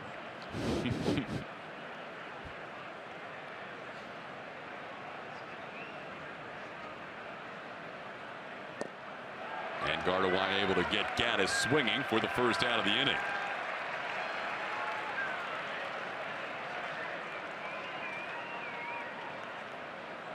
That's 1 out. Bases remain loaded for a guy who is 8 for his last 10.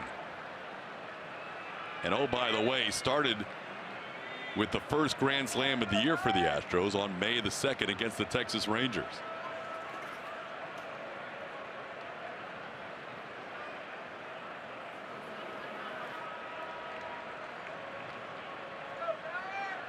That kind of was a tone-setting series early, with the Astros winning the first 3 games against the Rangers. Julia? Well, we were breaking down Marwin before the game and what a great year he's had. And then when you break it up specifically, good month of September, he's actually coming off the rough August. I know you put those numbers up for him as well. But AJ saying before the game that it's about strike zone discipline for him. And he's come back to that and laid off some pitches. He got to the point where he was swinging a little bit too much and swinging at bad pitches.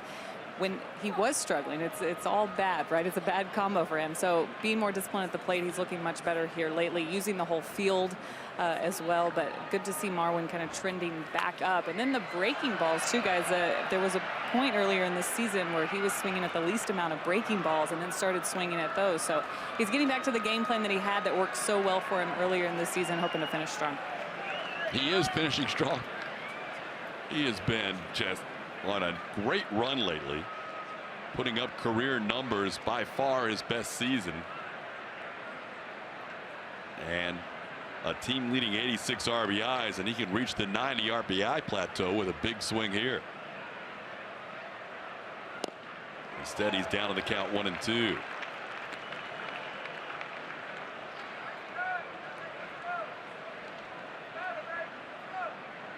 Yeah, I think everybody knows I'm already a big fan of Marwin, just because he does rove around all over the field. Swings the bat from both sides of the plate, so he has definitely swung himself into that lineup. And AJ's done a good job of moving that glove and that bat all over that lineup, all over that diamond. And he's been hyper effective with it. But in this day and age, where you're seeing guys who are versatile be used on a daily basis, he's in prime position for a pretty good contract negotiation coming up too.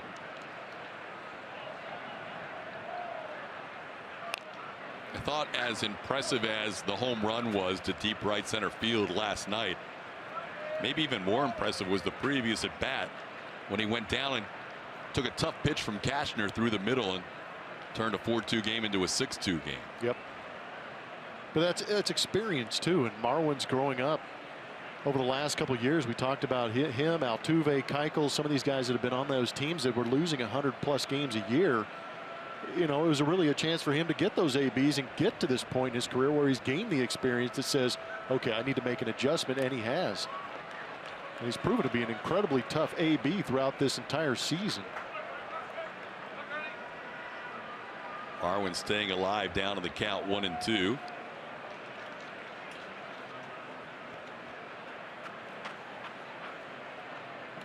Facing Nick Gardewine for the first time, 24-year-old right-hander.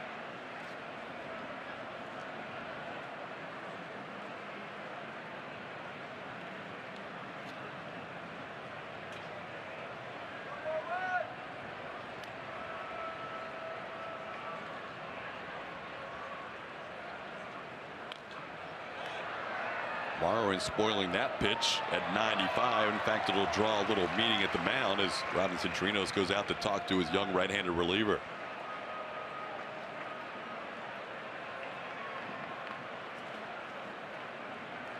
In addition to that grand slam late in the game with 2 outs against the Rangers that gave the Astros a victory on May 2nd, Marwin overall 17 RBIs and 13 at bats with the bases loaded, 7 for 13.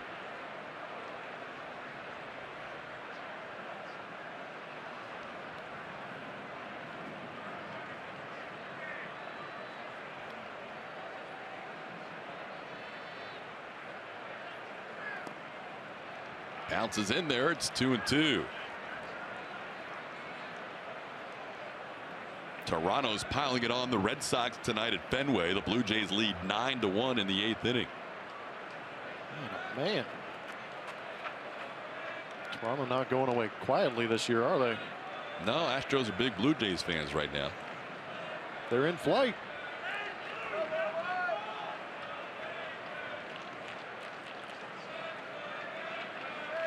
Sale went 5 innings and got hit for 5 earned runs, 4 home runs. Ground ball, gloved by the first baseman Rua. He comes home for 1. The return throw in time for the double play.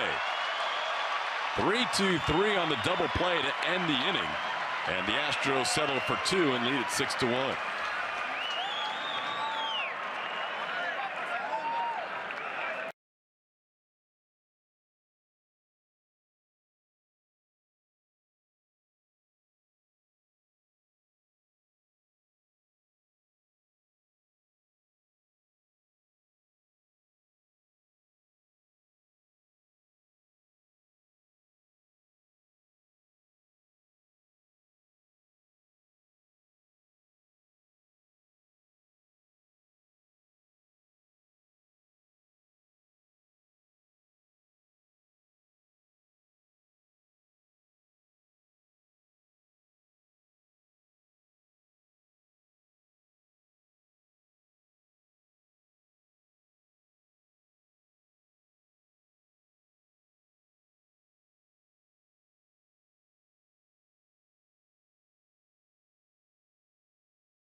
2018 Coca-Cola Shooting Stars team.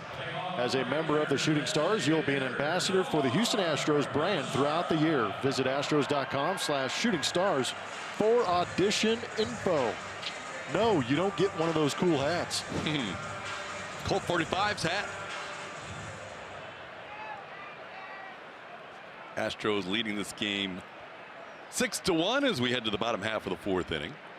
Our final Twitter Tuesday of the year. As Dallas Keuchel working with a big lead, had to sit through a long top half of the fourth inning, but he doesn't mind as long as they're tacking runs on as he delivers a strike to Nomar Mazara. Be Mazara, Adrian Beltre, and Carlos Gomez facing Keuchel, who has gone through the minimum number of batters after allowing the first 3 runners to reach base. One of those wasn't his fault, as the leadoff hitter Delino DeShields reached on an error. Mazara struck out looking his first time up.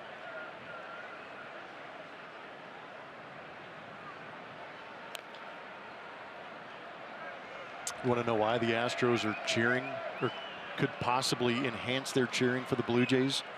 Because there is an ex-Astro that is doing damage in that game against the Boston Red Sox. It's not Ted. It's not Ted. It's Teoscar. Teoscar Hernandez.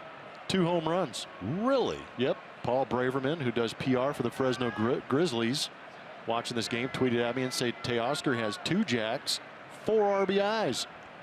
He's hit a few home runs for the Blue Jays since he's been called up. So way to go, Teoscar. Nice. Way to go, Dallas. Omar Mazara strikes out for the 2nd straight time. That's now 5 strikeouts for Keuchel and 1 out in the 4th inning. Teoscar Hernandez moved along with Norioki for Francisco Liriano. Just a good slider from Dallas. We talked about the multiple sliders that he does have. He's a little bit slower. That was a sharp one breaking away from Mazara.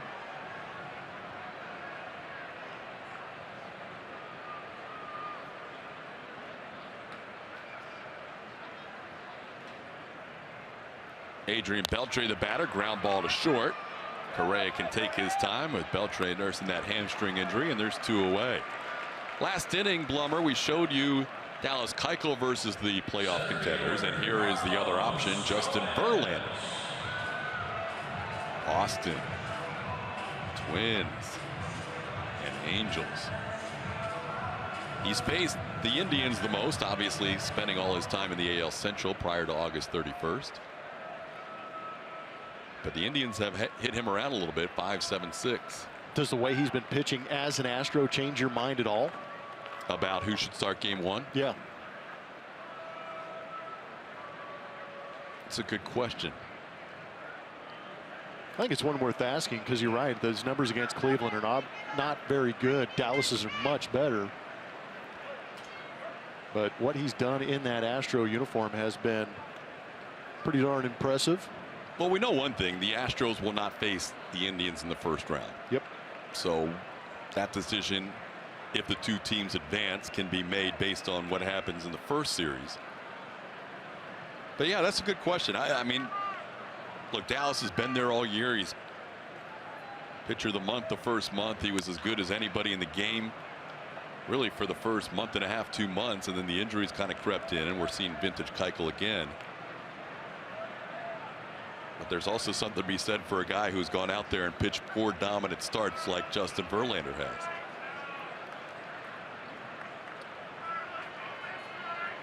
Dallas pitching in that wild card game in 2015 did an extremely good job. That was a high pressure, his first postseason game ever. Up in New York, did a phenomenal job. Strikes out Carlos Gomez on a high fastball, and that ends the inning. 1-2-3 for Keuchel in the 4th.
on AT&T Sportsnet is presented by Southwest. Yes to low fares with nothing to hide. That's transparency.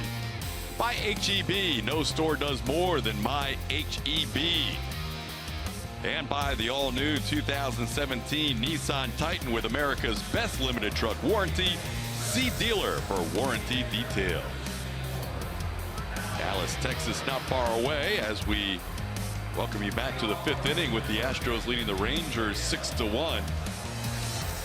Some of the fans in this neck of the woods were disappointed to hear the Rangers lost, but that disappointment was quickly offset by their beloved Cowboys winning on Monday Night Football. Here's Yuli Gurriel leading off.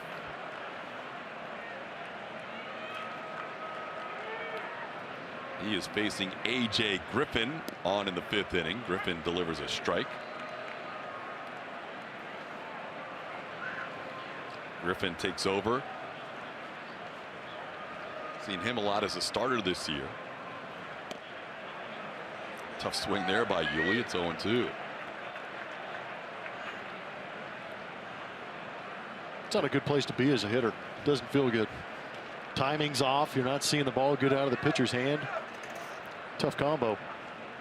15 starts for Griffin, just his 3rd appearance out of the bullpen. Nice stop by Chirinos' neck. That feels good. Yeah. It's 1-2.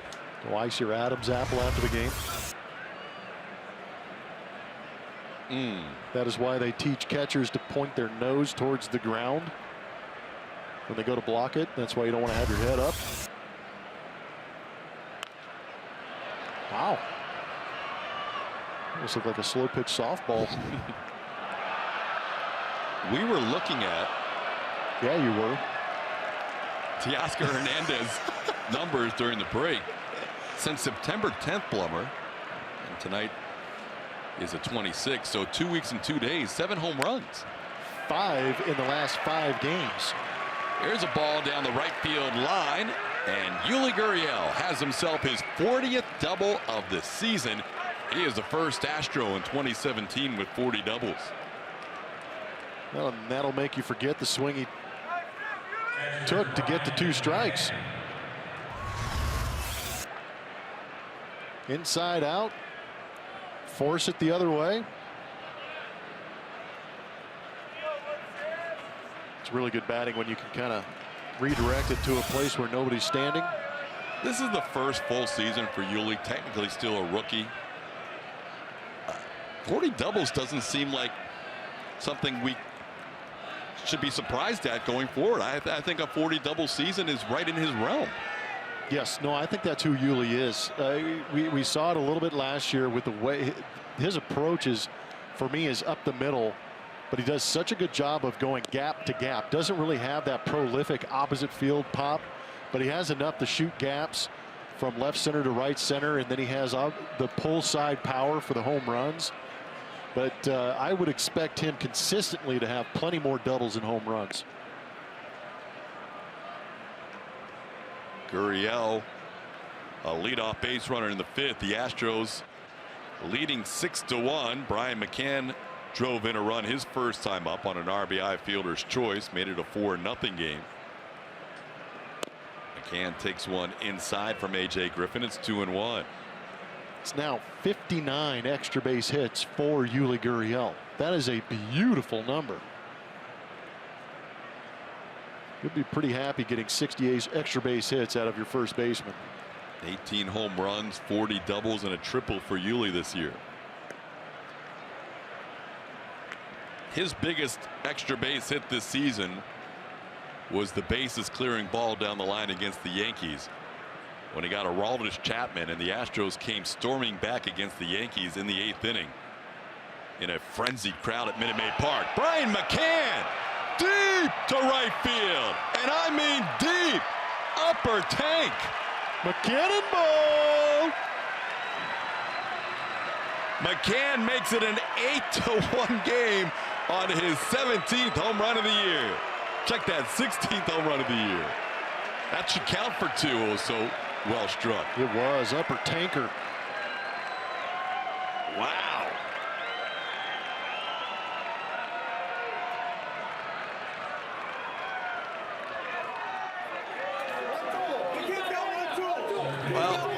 take a remarkable run with 5 games to go after tonight.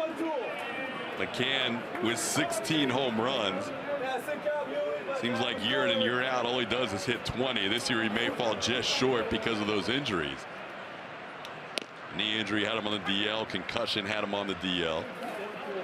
But McCann really coming alive since coming back from the DL on that knee injury. Before tonight, he had an .814 OPS in his last 18 games. Now Maben into left center field, and that ball's going to fall in. Maben to second. He's thinking about 3. Maben is flying into third. The throw's going to get away, and Maben's going to try and head home. He is going to score. Astros lead 9-1 as Cameron Maben circles the bases with a triple and a wild throw to score the run. That was awesome. That really was. Not only did you get to see Cameron Maben flying around the bases, he did not stop. That was incredible. Another hard hit baseball off of A.J. Griffin. This one shoots the gap, and Maben was thinking 3 the entire way. It's just fun to watch some of these taller, lankier guys get it going because they make it look so easy. Right there, you can see him dialing it up, taking a peek back. With that ball getting away, he said, I'm going to challenge him, and he makes it standing up. Little league home run for Cameron Maben. And now breaking ball hits Tony Kemp. So a double, a home run, a triple, and now a hit batter. A.J. Griffin has run himself into some trouble here in the 5th inning. And he's going to get a visit from his pitching coach, Doug Brocail, jogs out to the mound. Maybe it's a good thing we're playing these games here.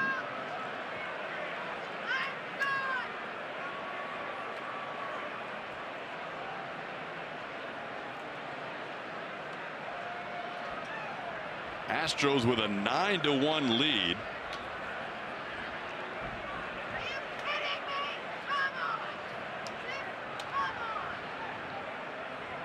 McCann a 2-run home run. Maben a triple. Yuli started the inning with his 40th double of the year. You know, last night before the game, the Yankees have put up a big number in their game against Kansas City. They only trailed the Astros by 4 runs in the total runs scored department, and that's the category the Astros have led all season long. Well, after trailing by 4 runs before last night's game, AJ's team put up 11 last night to take a 15-run lead going into tonight, and now the Astros putting up another 9 while the Yankees have scored 4 tonight. So the Yankees have been hot, scoring runs in the second half, but the Astros trying to take command of the most runs scored in Major League Baseball this year.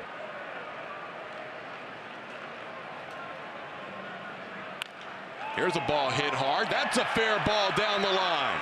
This will be the 4th extra base hit of the inning for the Astros as Springer into second with a double. Thumbs up and kisses from George.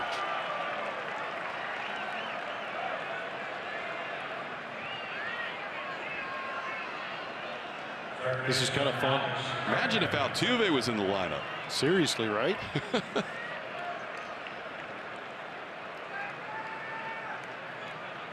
Altuve saying, why tonight? It's just how it is. The baseball gods are just having some fun with Altuve right now. That's all it is. Here's Bregman. Swings and misses. Altuve's going to have a tough time making the roster. Yeah, right. Julia has more on Altuve. Well, Altuve with the day off today.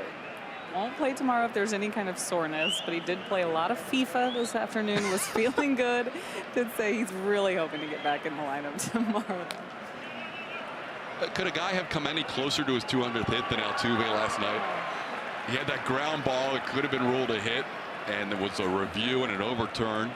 And then he had that ball in the shallow center that Odor made one of his better defensive plays of the year, going back on that jumping catch. And here he sits. Couldn't have called that. Yeah. Here he sits with 199, and his teammates have a dozen hits tonight without him. Yeah, he would have been having a blast if he'd have been sitting on 200. He'd have been cheering his brains out. Bregman takes a pitch in the dirt. So, Julia, who was his opponent in FIFA? That's a great question. I don't know if he was playing against anyone in particular. He was by himself. All comers. So it's just against the computer. Oh. He's probably undefeated in FIFA too. He's probably the MVP of FIFA. Well, we hear that's either Dallas or Correa. Oh, really? It's a recent Astros bases loaded feature. Ooh. A lot of trash talking happens when FIFA comes on. So hockey seemed to be popular for a while. Is it now FIFA? That's probably both. Ball in the center field. Gomez drifts back on it, makes the catch. Sac fly for Bregman. Tony Kemp comes across the plate. That time Gomez found third base, but the last throw when Cameron Maben batted, that was a throwing error on Gomez, as his throw wasn't even close. Yeah, that previous throw was not a good one. This one a little bit better. Good job by Alex Bregman driving in that run from third.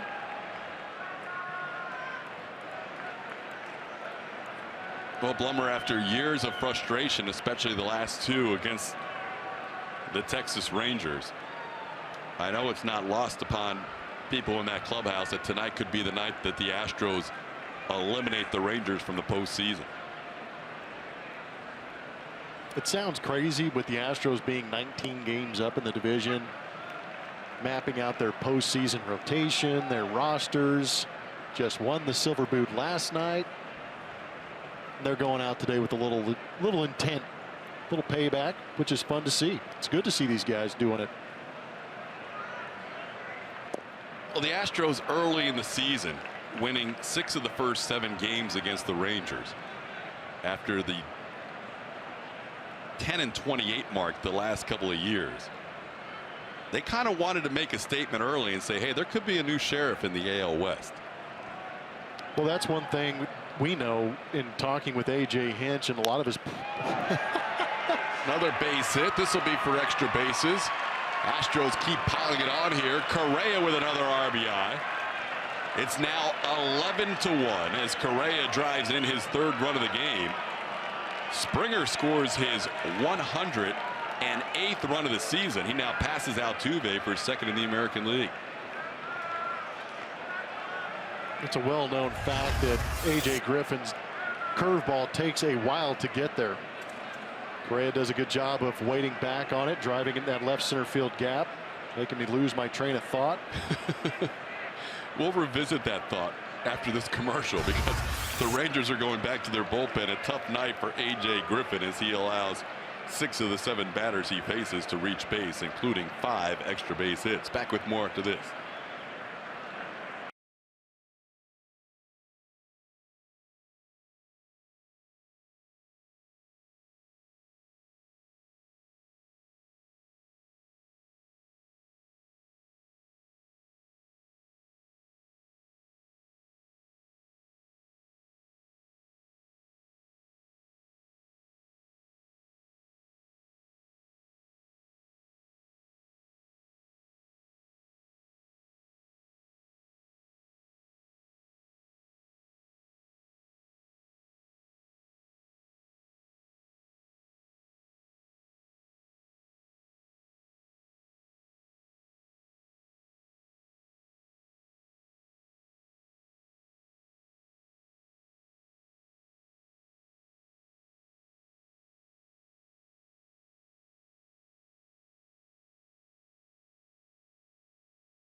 Inning. 4 runs have already crossed the plate. Check that, 5 runs have already crossed the plate in this inning.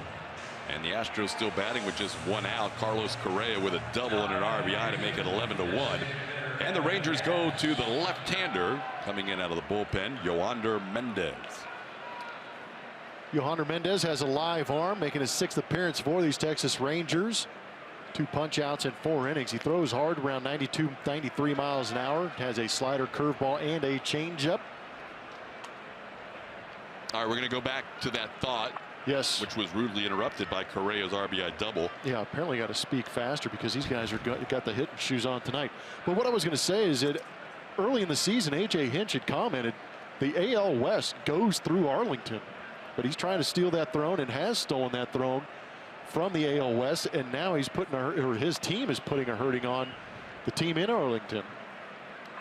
It's been a 10-7 season so far for the Astros, including winning 6 of the first 7. They are trying to close out the season for the Rangers' postseason hopes.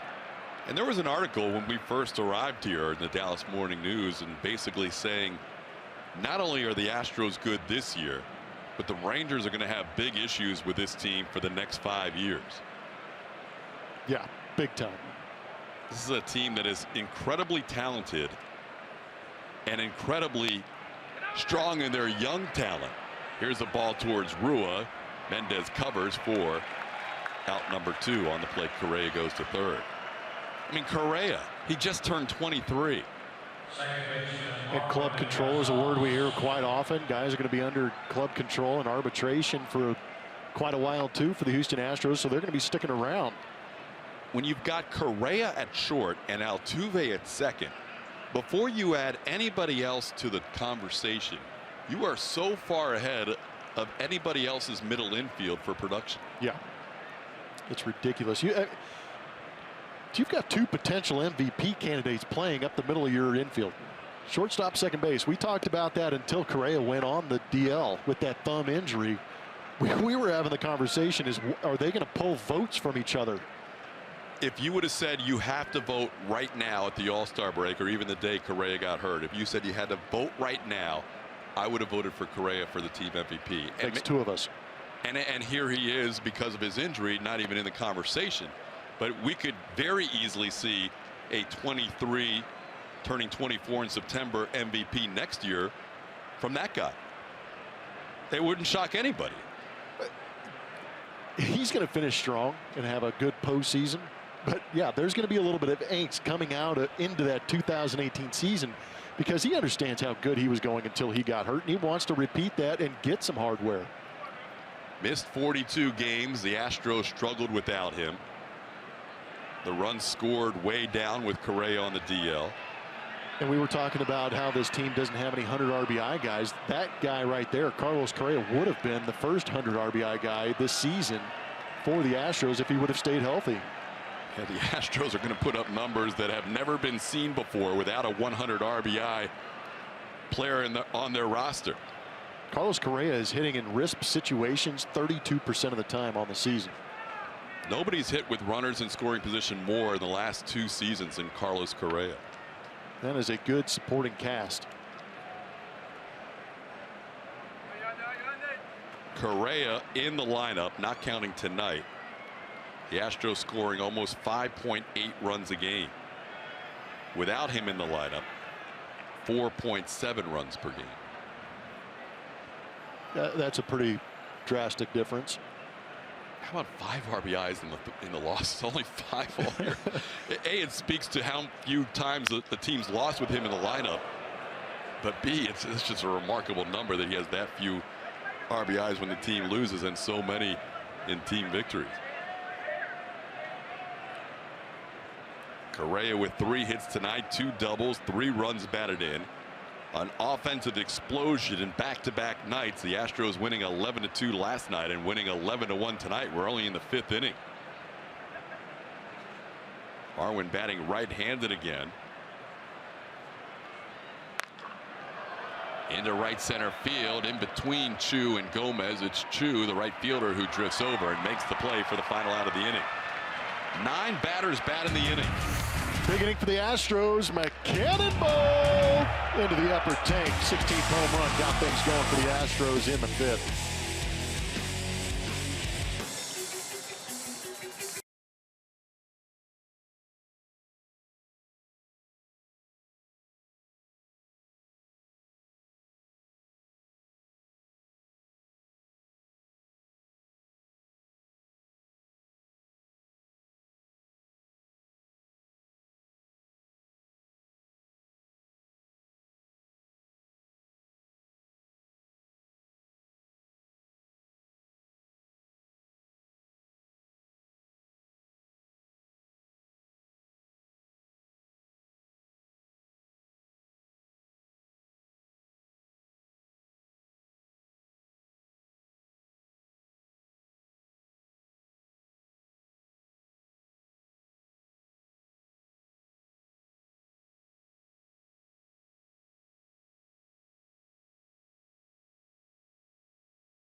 tour lets you check out areas like the broadcast booth, press box, dugout, scoreboard, control room, and more. Visit astros.com/tours to book your tour today. Astros are using that silver boot to kick the Rangers tonight 11-1 in the bottom half of the 5th inning. Keuchel back out there for more. He has had extended rest all night long as he delivers a strike to Robinson Chirinos to begin the bottom of the 5th. Keuchel has faced the minimum since an error walk and single started the game, with Elvis Andrus singling for the Rangers' only run. Andrus also reached on a single his second time up, but then was caught trying to steal. Now Chirinos hits a ground ball past the diving Carlos Correa into left field. 3rd hit of the night allowed by Dallas as Chirinos is the leadoff base runner. We do have a change defensively for the Astros. George Springer, who's played a lot of baseball, will get the rest of the night off. Derek Fisher is in right field. So Springer ends his night. Walk, single, double, 2 runs scored, 2 for 3, and up to 108 runs on the year. George with that double in the midst of all that offense in the 5th inning also matched his career high, which he set last year with 29 doubles. Here's Odor. He grounded out his first time up.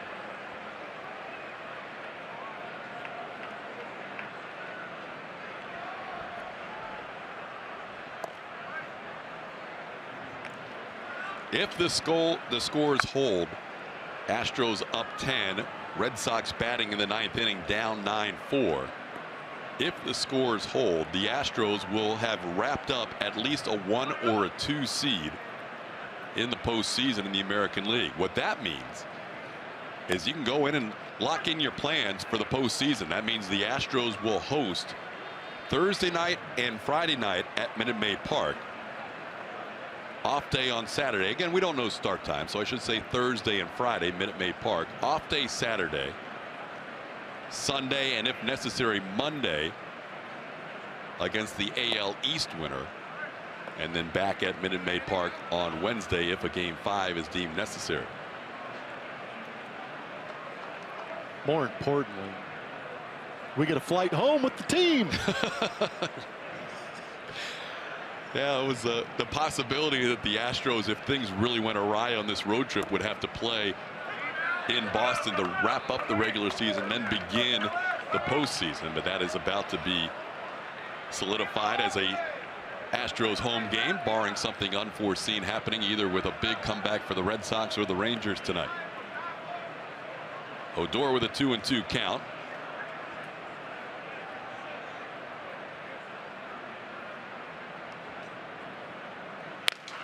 Broken bat. Marwin, Correa, double play turn. Dallas gets the ground ball he's looking for, still facing the minimum after the first 3 reach base. Astros are having a blast out there. They are. It's a good time for these guys. A little emphasis up by Marwin to turn this double play, helping out Dallas Keuchel.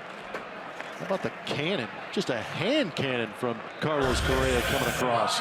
Cannonball. Oh, no, that's the other guy. No, that's the other guy. Sorry. Yeah. Well, there's only one of those. Settle down, kid.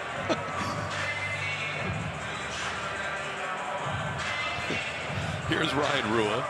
Struck out his first time up. Dallas does have 6 strikeouts tonight. You know, just kind of thinking along with how AJ is going to work the rest of this game if the lead stays as big as it is. He may consider taking McCann out of the game and allow him to catch tomorrow against Verlander early, but I don't think you'll see McCann leave the game until Dallas Keuchel leaves the game. No, I think that's a great point.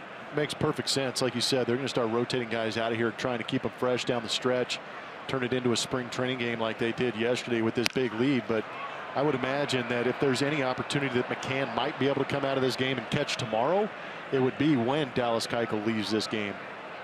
Keuchel right now at 81 pitches. And ahead of the count 0-2 on Ryan Rua. Dallas this season pitching at Globe Life Park. 17 1/3 innings and 1 earned run allowed. His run tonight was an unearned run. The Twins were down 6-4 heading into the 8th inning.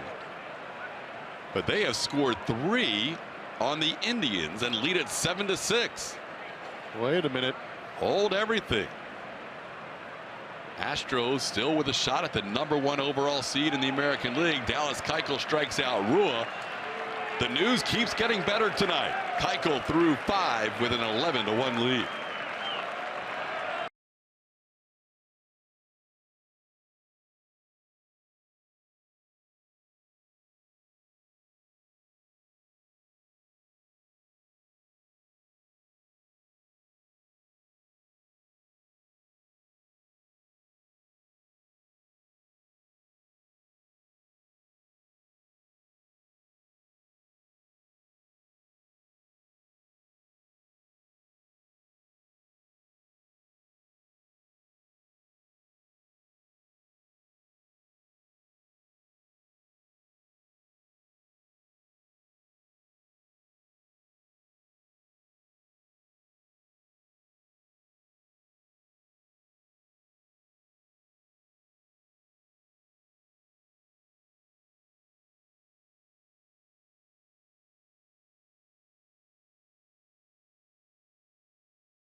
Boston, for the second consecutive night, the Toronto Blue Jays have defeated the Red Sox.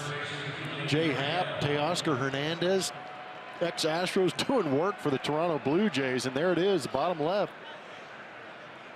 9-4 win. Congratulations, Blue Jays, as they help out the Astros, who now have 1 as their number to wrap up at least a first-round home field advantage. And if the Indians end up losing, then the Astros would end up being 1 game back if they win tonight for the #1 seed. And again, keep this in mind, the Indians would win a tiebreaker if the 2 teams end up in a dead heat. There's a ball in the center field, and the hits keep coming for the Astros. We mentioned Yuli's going to have to go 9 for 20 to hit 300. And since we mentioned that, he is 2 for 3 as he singles to start the 6th.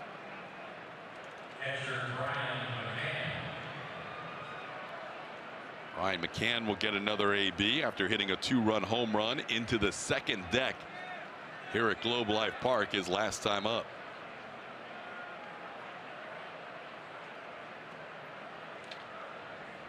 Well, the Astros making definitive statements to wrap up this season series against the Texas Rangers. The Rangers had lost all 3 games in Oakland. McCann is hit by that pitch as it grazes him on the way by. So another base runner for the Astros.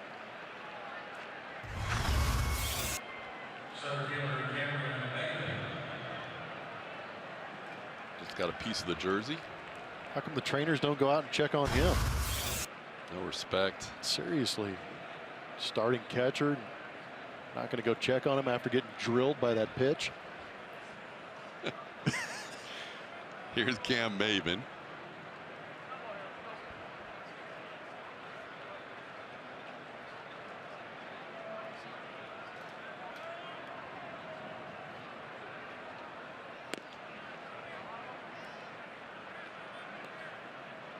Brian Dozier, with his team down 6-4, hit a 3-run home run against Brian Shaw to give the Twins a 7-6 lead in Cleveland in the 8th inning. The Twins trying to go from a 100-loss season to the postseason.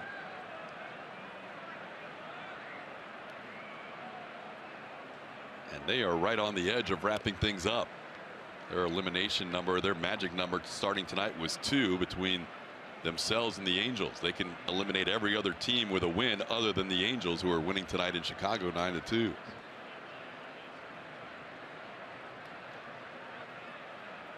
Two and one to Cameron Maybin. Maybin sends one high, deep to left field, all the way back to the wall. This ball is gone. Cameron Maybin makes it a 14-1 lead with his 4th home run as an Astro and his 10th overall.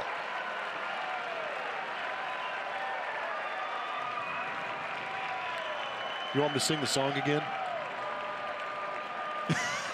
Cameron Maybin. Cameron Maybin. 3-run jack. He specializes in multi-run home runs for the Astros. Yeah, one swing matches the RBI total on his back. Maybin now with a triple and a home run. He has circled the bases each of his last 2 at bats. The previous at bat, he had a triple that Carlos Gomez threw wildly and then ended up scoring a run. Here's Tony Kemp. Kemp's been hit by a pitch, walked, scored 2 runs.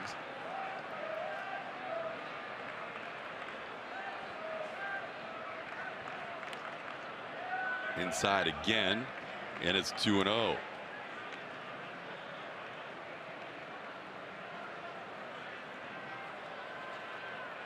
(14-1) Astros on 15 hits.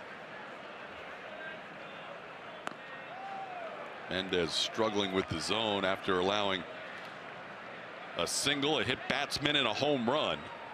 Yoander Mendez 3-0 on Kemp. 22-year-old lefty finds the strike zone there. It's 3-1. Maybin has hit 4 home runs as an Astro, 2 2-run home runs and 2 3-run home runs. It's getting the most out of your swings.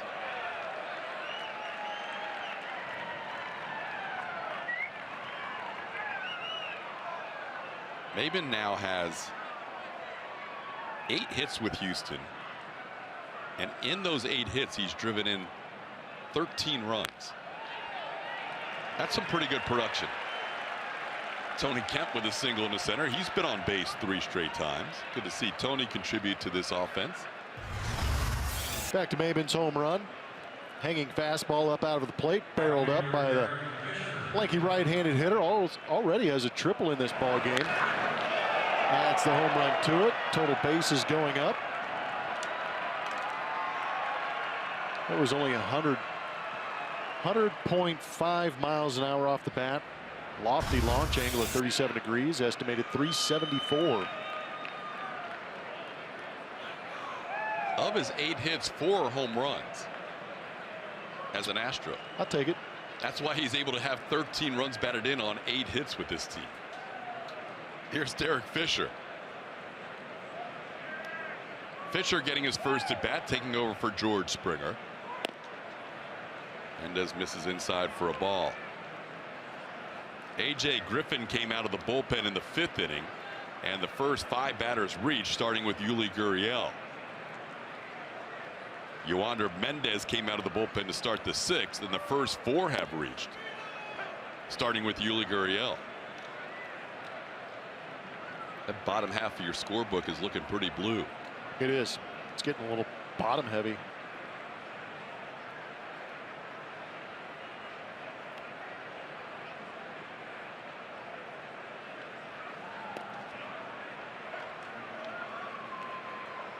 Just went out and got some new pens, and these guys are trying to kill them off before the end of the season. Man.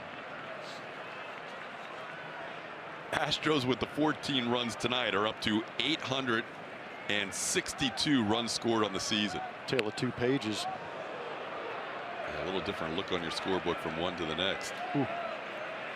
Because Dallas has faced the minimum after allowing the first 3 batters to reach base. 862 runs scored for the Astros.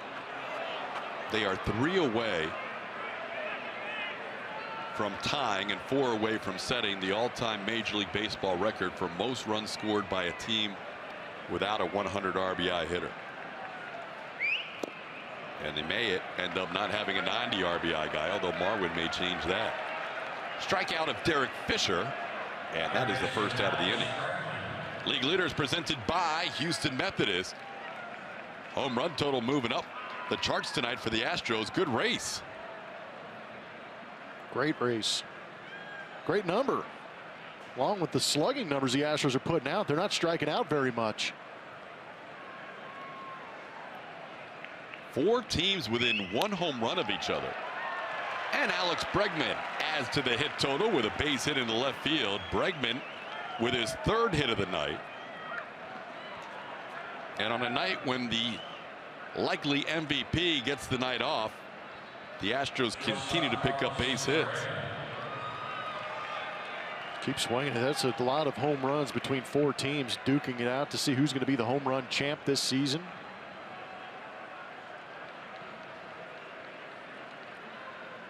All those other teams way up there in strikeouts. The Astros by far the fewest strikeouts in baseball with 1,041. Here's Carlos Correa. He already has 3 hits and 3 runs batted in. On a night when Jose Altuve with 199 hits gets the night off, the Astros have posted 17 hits and 14 runs.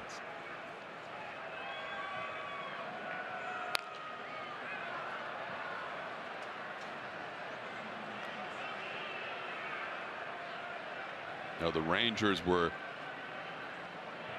coming into this series having been swept in Oakland. That pretty much took them not mathematically out of the wild card picture, but certainly it felt like that was their last stand to try and make a push to catch Minnesota.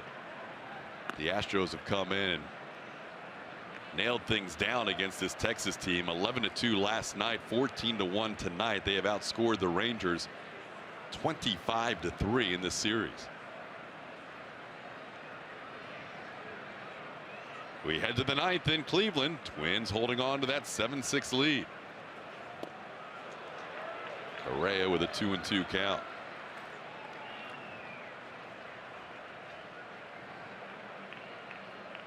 Next closest team with fewer strikeouts is the Indians, coming in tonight with 11-21. They were within 84 of the Astros for the fewest strikeouts, so the Astros will hold that title for certain with 6 games to go. The Astros are setting all kinds of records. They set the most wins record for a team without a pitcher who qualifies for innings pitched. Only one guy over 150, and no one wound up with 162. Now Verlander obviously is well over that threshold, but the majority of that work coming away from the Astros. Now it's 3-2. The only time Correa has been retired, he lined out to Carlos Gomez in center field. He has seen quality at bat after quality at bat tonight from the Astros shortstop. And he hits this ball hard, but it's at Chu, and Chu lines it up for the 2nd out. Bless you. Great to see Carlos swinging the bat right now. Yeah, that's one thing. If I'm an opposing team, or I have a scout, an advanced scout in the stands for a potential playoff matchup, and I see Carlos Correa's bat coming around, I'm a little fearful. He had a 3-hit game Saturday, drove in 3 runs. 3-hit game tonight, driving in 3 runs. Here's Evan Gattis. He had 2 hits his first 2 ABs.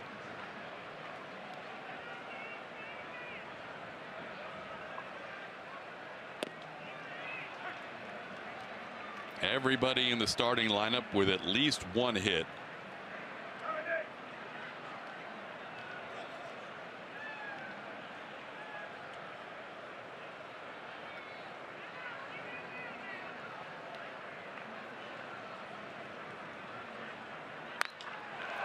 Gattis into center field. Gomez drifts back. Puts it away for the final out. 14-1, Blubber. New guy Cam Abin making things happen. Gets that fastball up, drives it out. Piling on here in Arlington.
inning.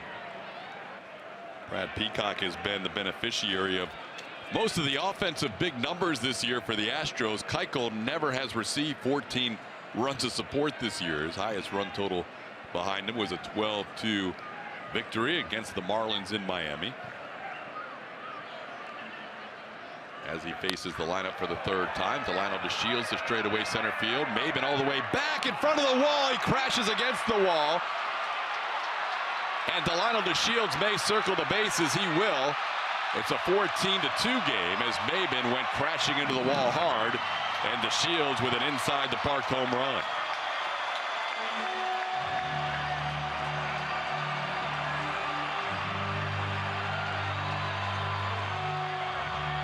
Just hope Cam's all right. That was a pretty valiant effort. He did not slow up much once he got to the warning track. No, that feels sometimes when you get these aces on the mound, you want to try and do as much as you can to help them out. But he actually had a pretty good beat on that ball. He just barely missed it. Just close that glove a little bit too soon. You can see it on the Mattress Firm Supermo. Maben elects not to ask for a trainer as he is still out there after crashing into the wall. So the Rangers on the board with their first earned run against Dallas Keuchel and an inside the park home run. Here's Shin-Soo Choo.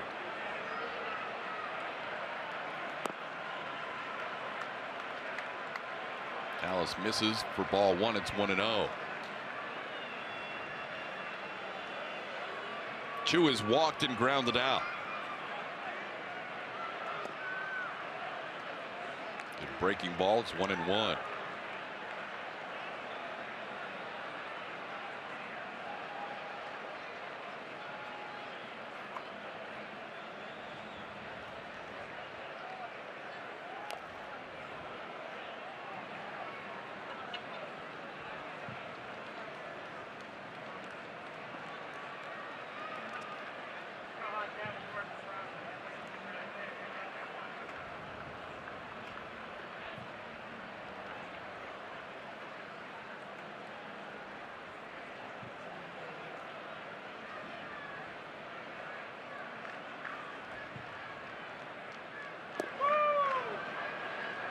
Two and two the count. Only the fourth hit allowed by Keuchel. Elvis Andrus has 2 hits. Robinson Chirinos a single, and now the inside the park home run by Delano DeShields. Is it weird that Cameron Maben got a Little League home run and then gave up an inside the park home run on one of his plays? It's a little strange.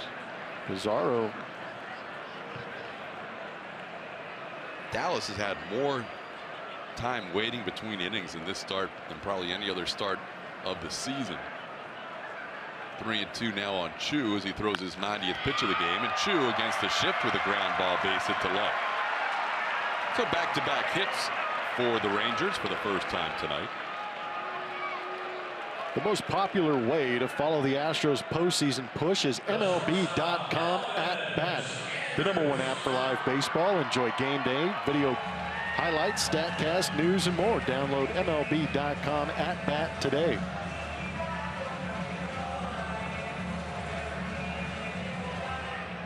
Our final Twitter Tuesday of the night as we continue to check out your responses to the Astros postseason rotation and other matters at hand. Thanks for contributing all year long on our Twitter Tuesdays at ATT Sportsnet SW. Always appreciate it. Blummer is definitely more proactive inside the game and really outside the game for that matter, to be honest. And Julia very active on Twitter as well. Try and respond when I can, but we always try and at least read all the responses, and you do a good job of keeping it real as the game progresses. Try. Tonight helps. Tonight's fun. A lot of people watching and a lot of people cheering. Twitter Tuesday had a good question to get everybody thinking about that rotation. But it's always fun when you have the chance to, in your question or in your conversation, say playoffs. Tonight, as an Astros fan, especially based on the last 2 seasons facing the Rangers, has to feel like such a cathartic release. Not only can you wrap up home field advantage in the first round of the postseason now that the Red Sox have lost. You can knock the Rangers out of the postseason. And Dallas Keuchel admitted last night in his pre-start interview that that meant something to him. It does. Good. And if Boston loses, now you're 1 game back for the best record in the American League. This has been as close to a perfect night as possible so far for the Astros. It's going to take a couple more, but it's nice to see this night happening for the Houston Astros. There's a little bit of an update. Twins add 1 more. 8-6 over the Indians in the top of the 9th. One of the most remarkable things about the Twins' push in the second half, especially in the month of September, is Miguel Sano has been hurt. That's crazy to think about. Big power source, third baseman. And yet they keep scoring runs at a big clip. Here's Nomar Mazara after the ground out. Yeah, I'm guessing if you're an Astros fan and you wanted to set up a scenario for tonight, this would be how you would script it. Big offensive night, knock the Rangers out of the postseason, have the Red Sox lose, and now if the Indians can lose too, that's the perfect trifecta. That would be amazing, because that would completely alter their playoff scenario, going from playing the Boston Red Sox, the 3 seed, if it ended today, to playing the matchup between the Yankees and the Minnesota Twins. 2 teams the Astros had very good success against throughout the course of the regular season.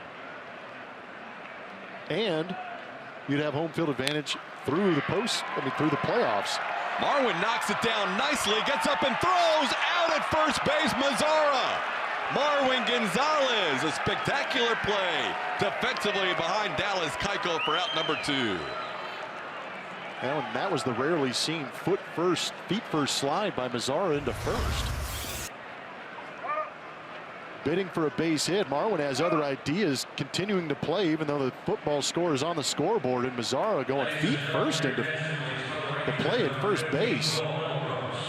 Heck of a play by Marwin. He has the arm, quick agility to pop up, and clearly out. Will Middlebrooks will hit for Adrian Beltre. Beltre's night is over. He went 0 for 2. Brent Strom out to talk to Dallas Keuchel here with his pitch count at 97.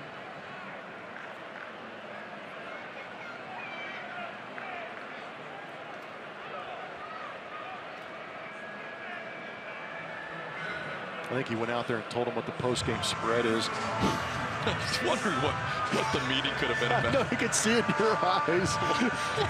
Let's see, 14-2. It's not a scouting. Is it a scouting report on Middlebrooks? No, maybe not. AJ looks amused. Hey, Dallas, it's Italian.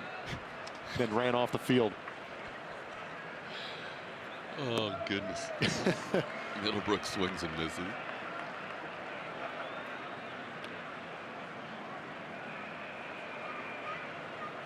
Looks like Will Harris is the one warming up in the Astros bullpen. As Dallas is at 99 pitches and will make his 100th on the next delivery. There is Will. At this point of the season, AJ wants to get guys into games in certain situations, and tonight obviously Will Harris is not going to pitch in April, May, June, July, even August in a 14-2 game. But he is trying to line up guys so they get really kind of in a rhythm, day on, day off, or 2 in a row, whatever he wants. He's going to try and play it out to get them in the best shape for the postseason. No, I think you're right. As much as your starting pitchers need that every 5 days start, get these guys on a program where they start throwing, and maybe he can give him a couple days off towards the end of the season and pitch him now. You're right. And there's a lot of guys that may see action on that final Sunday with the knowledge that there won't be any baseball until the next Thursday. 3 days off in between. You may see a lot of arms used out of the bullpen in that final Sunday in Boston. Dallas through 6, leading 14-2.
came out early, and they have not stopped hitting all night long. Carlos Correa, 2-run double in the first inning, and 3 batters in. Cole Hamels was down 2-0.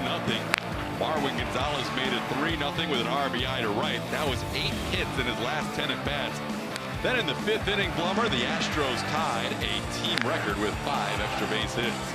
No, just getting it done. It's remarkable what these guys have done throughout the course of the season. This is how they got out of the gates in May and June, putting up prolific numbers, and it looks like they're trying to finish off the season the way they started, by putting up big numbers, which means it doesn't matter what that rotation is. Becomes a moot point when you score 14, huh? Yeah, it's tough to do in the playoffs, but it's always nice to get that confidence growing as you go into the playoffs as an offense. J.D. Davis will get a pinch hit appearance here. Marwin Gonzalez's night is over. Marwin ends up 1 for 3 with an RBI single. He's up to a team high 86 RBIs. J.D. takes a strike. Yoander Mendez on the mound for his 2nd inning of work. Faced 8 batters in the 6th inning. Allowed a 3-run home run to Cameron Maben to make the score 14-1. It's now 14-2. J.D. tries to hold up, but he goes around, and Mendez picks up his 2nd strikeout, 1 out in the 7th.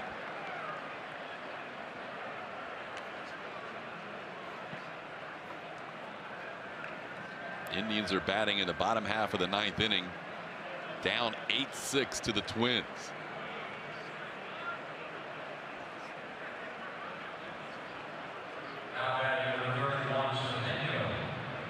There's already 1 out in that inning. Francisco Lindor flying out to right.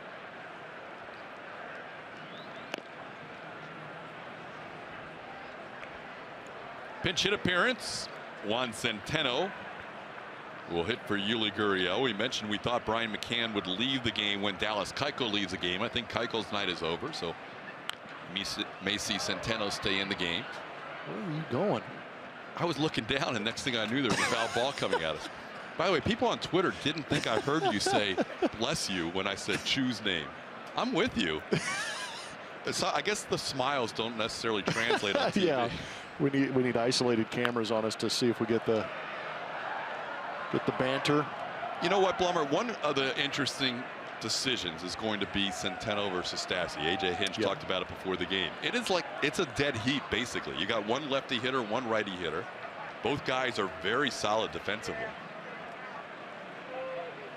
I think that's going to come down to a very close vote. And it's a continuing discussion for AJ Hinch and his staff. Centeno strikes out there for the 2nd out. Just makes it tougher because one hits left-handed, one hits right-handed matchups. We talked about the left-handed pitching for the Boston Red Sox. Does that push Stassi into the front running? I don't know. And then you also have that combined with the extra bench spot.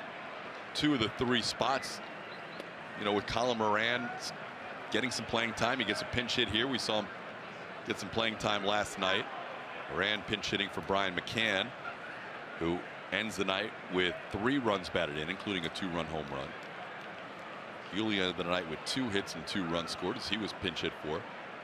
But then you've got Moran, J.D. Davis, Tony Kemp, Tyler White, and Derek Fisher. 2 of those 5 guys, if they keep 11 pitchers, which it looks likely, 2 of those 5 guys should be on the postseason roster. And so then you have, all right, lefty or righty 3rd catcher.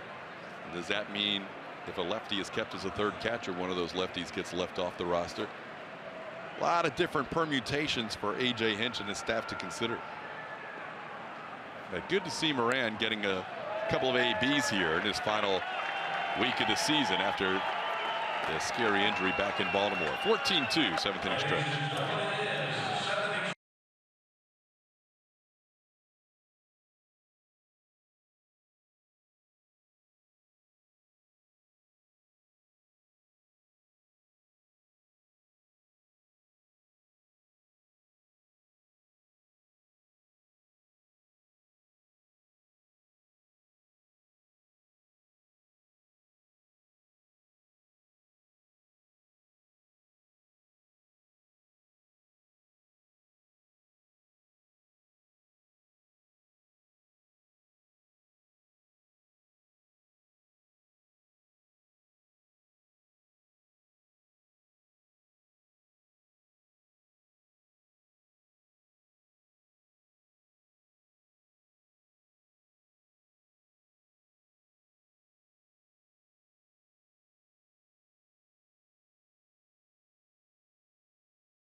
Diamondbacks' career no-hitter record with his 5th on this date in 1981, a 5-0 win over the Dodgers. Houston would eventually face the Dodgers in the division series that year. The strike split the season where 4 teams made the postseason in each league. 21 starts that year for Nolan. That's not a bad ERA. Only 11 wins with a 1.69 ERA. Did not allow a run in 9 of those 21 starts. 2 earned runs or less in 15 of them. Yeah, that's all right. In that strike-shortened year, he was part of a staff that had an ERA of 2.66. And the starting rotation had a 2.43 ERA. Come on. That is getting it done. New pitcher, Will Harris. Will face Calhoun here to start the inning. Carlos Gomez night is over. The Will versus Willie matchup. Will versus Willie. Saw Calhoun come into the game late last night. He's getting some reps out in left field earlier before the game. He may see a few more at bats now that the Rangers have officially been eliminated from the wild card picture. They were eliminated when the Minnesota Twins hung on to defeat the Cleveland Indians. 8-6 the final score from Progressive Field in Cleveland. So an Astros win tonight will put them 1 game back for the best record in the AL. There's a couple of different vibes in each clubhouse on the field today. Astros, great night. A couple of teams losing, putting them in a little bit better situation as far as the playoffs, creeping up on that best record. And the Texas Rangers just getting the carpet ripped out from underneath them. There is only 1 team left in the American League other than the 4 that have qualified, plus the Twins. Only 1 team left that has not been officially eliminated. That is the Angels, and they're up 9-3 in their game. Their elimination number is down to 1. So barring the Angels winning the final 5 games and the Twins losing the final 5 games, and thus forcing a 1-game playoff as Maven makes the play on Calhoun for the first out.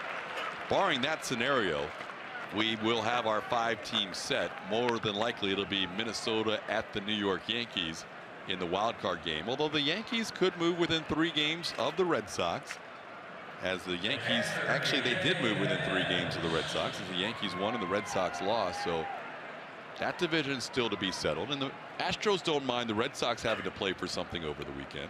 Yeah.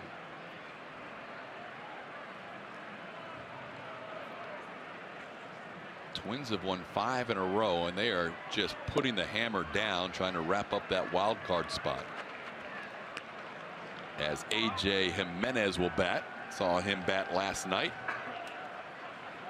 Had 6 at bats this year in 4 games, has 1 hit.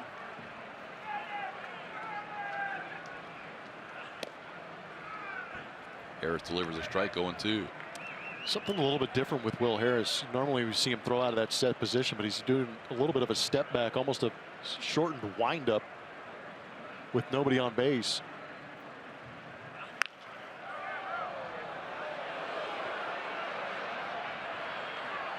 Not sure if he's been doing that since coming off the DL, but it just kind of popped out at me watching him here in Arlington.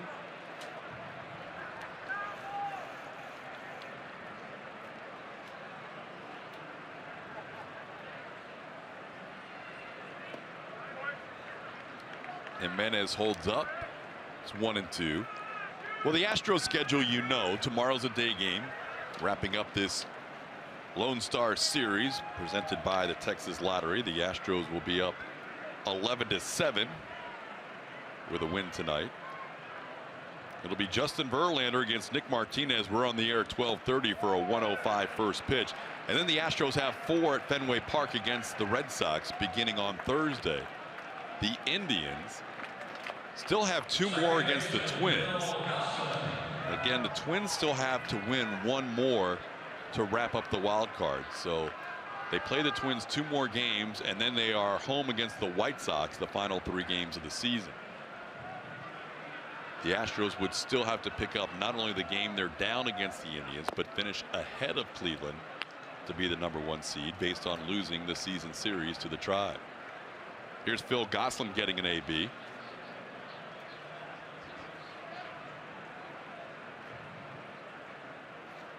For the second straight night, we are seeing a multitude of changes in this game.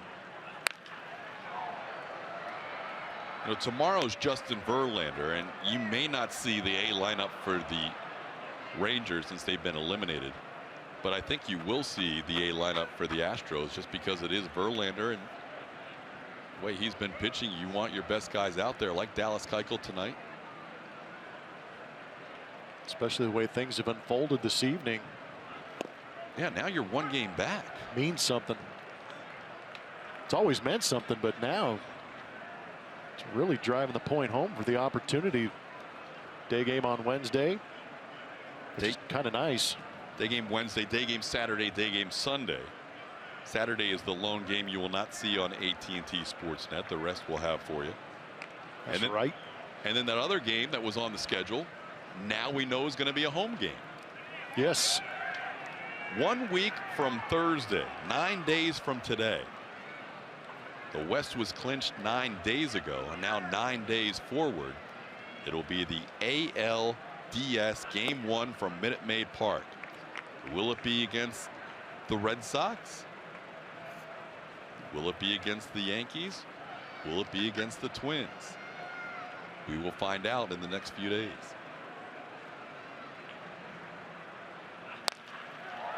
Keuchel hits the ball pretty well, but over there is Fisher, who makes the play, running towards the line for the final out of the inning.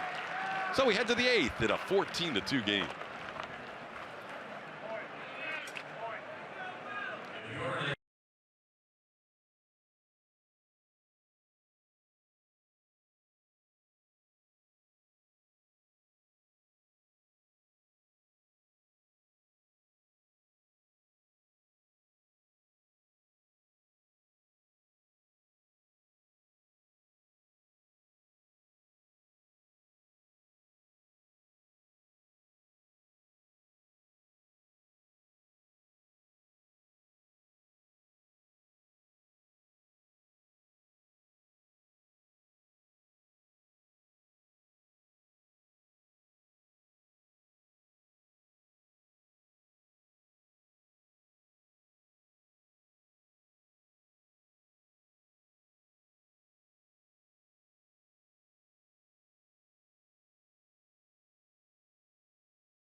Today's Chevy Stroh poll. Thanks for voting and following at ATT Sportsnet SW.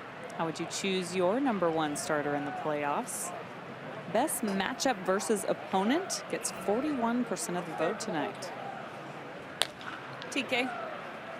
All right, Julia. Cameron Maben grounds out to start the 8th. Yonder Mendez still out there as Robinson makes the play. Drew Robinson makes the play for the first out. So if you go off of that, 41% best matchup versus the opponent. We showed you the matchups with Keuchel and Verlander earlier. Verlander versus Boston, very good. Who's hottest at the time? As good as Dallas was tonight, it's hard to be any hotter than Justin Verlander. So based on that, and you add the pedigree experience, yes, Dallas pitched a phenomenal game against the Yankees in the wild card game in 2015. But when you match that up against a guy who has won 2 Game 5s and winner go home games, Dallas's was a winner go home game, but Justin Verlander has more postseason experience. So based on that, Verlander's pitched in the World Series. it will be an interesting choice, but based on those categories, There's just nothing that screams this guy. no. You know, especially when they're both that good. Tony Kemp's been on base 3 straight times. including a hit his last time up. You guys talking about Verlander, we got to catch up with him today, getting ready for his start tomorrow. But talking about postseason and all of his experience, I asked, you seem like you like to talk about the game of baseball. You like to share some of that with some of these guys? Are you going to talk some playoff baseball with some of these guys that are maybe going for the first time? And he did say, you know, a lot of it is just experiencing it. You know, there's a lot you really can't explain until you get into some of these rowdy ballparks and then the situations and how much more intense it can be. But he's going to share as much as he can and talk baseball. He's definitely doing that every night in this dugout, guys. In on the hands of Kemp. Drew Robinson back for the second out. We have seen the seamless transition of both Justin Verlander and Cameron Maybin joining this team. That shot on the bench reminds me of something else I love about this year's version of the Astros. George Springer has left numerous games this year early where A.J. Hinch has said you have the next 4 or 5 innings off, and almost invariably he stays in the dugout. He never takes it into the clubhouse, no matter how early he is lifted from the game. He just wants to hang out with the boys. Either that or the clubhouse guys underneath are going, hey man, you need to get out of here. We're trying to work and you keep chewing on my ear. You need to go out and hang out with your teammates, man. I love that about George, and he is always out there. A lot of guys will head back, start that post-game spread that you talked about that Strami had the meeting on the mound about. You do that, you're going to pay a pretty hefty fine in Kangaroo Court, man. Can't get in the spread early. You're not allowed to have a bite before the rest of the team. No. I didn't know that. Do not get into the spread early. Okay. Didn't know that was a rule. Yeah, if you're riding the pine that game, you better let the guys who played get in that spread early. Well, that I get. Yeah. But if you've already... You come out of the game, no. Okay. You got to wait. No snacks? No. It's all about respect. Team game. Team spread. I like it. Maybe that's why George isn't back there. Could be. Or he doesn't like Italian. Derek Fisher getting his second at bat. Fisher in on the hands and floats one towards Robinson, who makes a nice backhand play. So Yonder Mendez has pitched well the last few innings. It's 14-2.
And we head to the bottom of the 8th. These Houston Astros are playing with a lot on their minds here lately, including the entire island of Puerto Rico. A lot of devastation due to Hurricane Maria that just came through. 5 Puerto Rican guys on this team who love their country so much and are really hurting right now, as a lot of their family are without drinking water, clothes, things like diapers. And the Astros coming through today. Jim Crane facilitating a plane along with the Astros Foundation to get a lot of supplies over there starting tomorrow. And Carlos Beltran spoke to us about this, but you can tell this is really painful for him to talk about. I'll let you listen. trying to do a good impact in the city and the people. I mean, it's tough for me to talk because you know, my family is there and they're going through the same that everybody's going. So, but you know what? Like I say, I appreciate the effort that everyone is doing. Everybody has really approached me to see what they could do for the country and you know, to the fund that I create. The only help that I need is to promote the fund that I just create and continue to raise money and you know, and like I say, I'm extremely thankful to the Astros, to the people that have reached out and I have promised everybody that the help is going to get there, and we're going to make sure that, you know, every money that we raise, the 100% of what we raise is going to go to the people who really need it the most. And now the whole country, you know, is devastated. So it's hard to see the people suffering like the way they are right now. So thank you. Extremely tough to watch and tough for Carlos Beltran, who's got a job to do here, but his mind, his heart definitely back with his family in Puerto Rico, and that website we have up there, that's where you can help his fund, the Carlos Beltran Foundation. They kicked it off, him and his family, with $1 million donation just to get things started, and working with Jim Crane, as I mentioned, in the Astros Foundation to get that plane over there, taking 240,000 pounds of supplies. And this is really just the start, but to get it over there, he's got trucks set up so they can get immediate supplies to people. This has to happen very quickly. I mentioned the drinking water being a problem, but a very tough situation, guys. You know, and it's not just Beltran. I mentioned there's 5 who are on this team who have family that they've been dying to be able to talk to, and we heard Carlos Correa finally being able to talk to his grandmother at 2 a.m. this morning to say she has service, just no water and food. And it's like that for all of them. So our thoughts are with them. And again, that's how you can help Beltran, as he wants to help. And if you need more help, look at social media. They've got the links posted. Todd. Yeah, really important message, Julia. Our thoughts and prayers. We have seen such devastation from different hurricanes throughout this summer and fall, and our hearts and our prayers continue to go out to all those who have been impacted by Harvey and Irma and now Maria, and Puerto Rico really going through it right now, Blummer. And you know that play a game of baseball, but behind those uniforms, behind those stats, there are some human beings that are going through some tough times right now. Extremely tough, and it's hard to separate real life, real pain from what you're doing as a job. Yes, this is a job, but it is a game that you're playing. But you do carry those things onto the field with you at times. It is a heavy heart that these guys have been running around with. But I can't even imagine. We went through something similar, not to the extent these guys are going through. Their country, their island that they know and love, with family and friends that they know and love, are in bad shape. They need a tremendous amount of help down there in Puerto Rico, and these guys are playing a game, yet when they're not playing the game, they're trying to do as much as they can to facilitate everything for their country back home. So I applaud these guys for going out there and playing hard, but also I want to implore everybody else. There was a lot of help for Houston. We got to turn around and help out Puerto Rico. Yeah, well said, and no doubt there's heavy hearts. People trying to contact relatives. There's still very little communication from Puerto Rico. The cell service is at best spotty. The power is out on most of the island. Carlos, normally so stoic in his discussions with the media, really had a difficult time today just getting through that. He knew it was an important message he wanted to deliver, and you could just see how it has impacted him so much, and he has been such a great champion for all young people on the island of Puerto Rico. And Carlos Correa, one of those people that looked up to him. The Carlos Beltran Foundation has done remarkable things even before the devastation of Hurricane Maria, and now Beltran, as Julia said, with that foundation donating $1 million. The Houston Astros have set up a website so that all fans can help raise much-needed funds for Hurricane Harvey relief. Visit ucaring.com/AstrosHarvey to donate today. And good on Jim Crane and the Astros for combining not only with the Hurricane Harvey relief efforts and $4 million donated from the Astros Foundation for that, but also, as you see, once again, that is the website for the Carlos Beltran Foundation. And Jim Crane making sure that Crane Worldwide, FedEx, and the Astros Foundation, along with the Astros, the Houston Mayor's office, facilitating the transport of all those supplies. Not a lot of planes are getting in to help out right now because a lot of the airports are closed in Puerto Rico, but they have found a way to deliver. First delivery will be scheduled to arrive in Puerto Rico tomorrow. So great gesture, and again, you can help out Carlos Beltran with that following on that website at the bottom of your screen. Jared Hoying with a line drive, speared by Tyler White, who's at second base, and that'll end the 8th. 14-2 game. Marquez a 1-2-3 inning.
Brought to you by Miller Lite.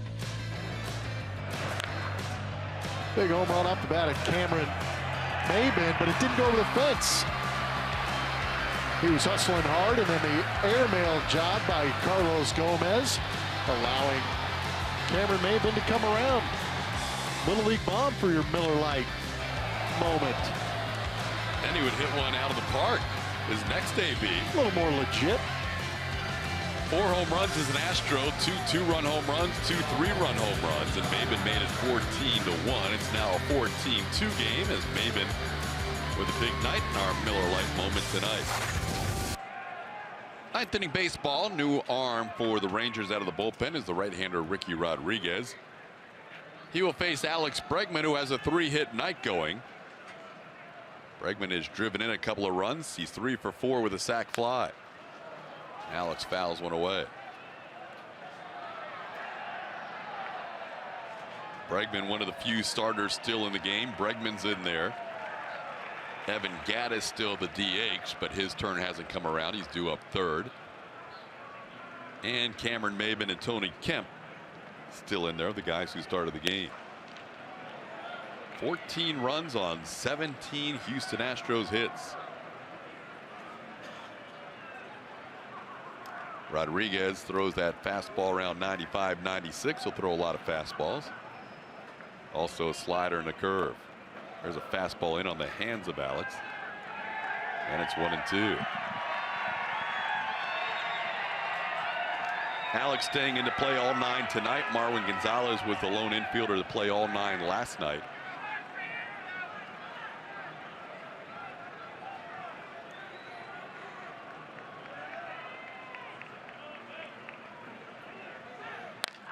Alex into center field. Tracking it down out there for out number 1. Delino DeShields puts it away. Astros, with a win tonight, will win their 49th road game of the year.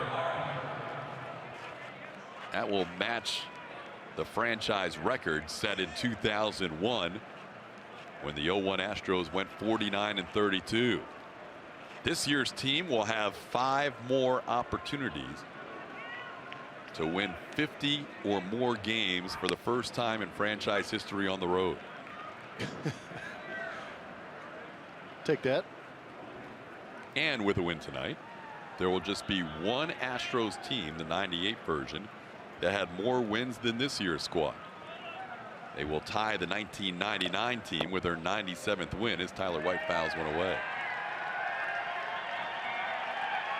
It's been a special year, and they are now, with a win tonight, closing in on 100 wins. They would need to go 3-2 or better in their final 5 games.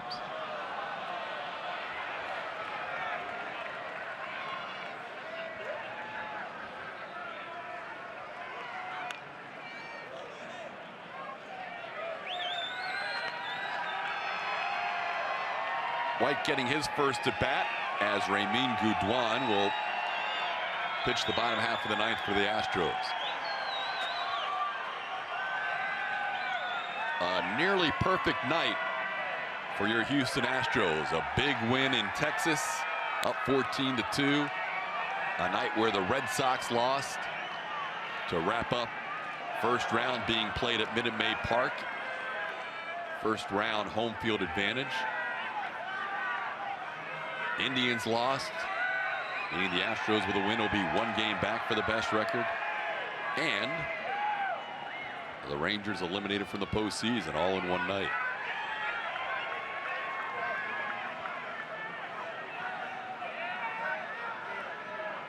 Angels won their game, so the Twins have not been able to celebrate. They'll still have to win 1 more or have 1 more Angels loss to claim that last wild card. Broken bat, Tyler White bidding for a hit down the line, and he has one and drops one in front of the right fielder Jared Hoying. Make your mark at Minute Maid Park. With the Astros commemorative brick program, fans can purchase a brick with customized messaging that will welcome fans into the ballpark each season. Order your commemorative brick now at astros.com/bricks. Akstasio getting it back. He's going to hit for the DH, Evan Gattis. So now we're down to 2 starters still in the game. Actually 3, Bregman, Maben, and Kemp.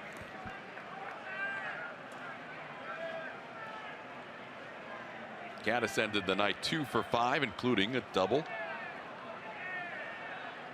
And Evan in his last 4 games hitting close to 400. Ball in the right field off the bat of Stassi. Hoying is there, and there's 2 away.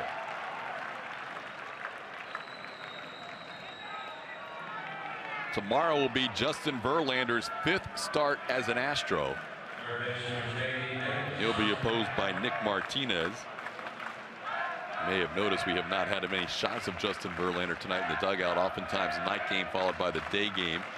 The next day starting pitcher will not stay for the game or stay for the first few innings and then take off.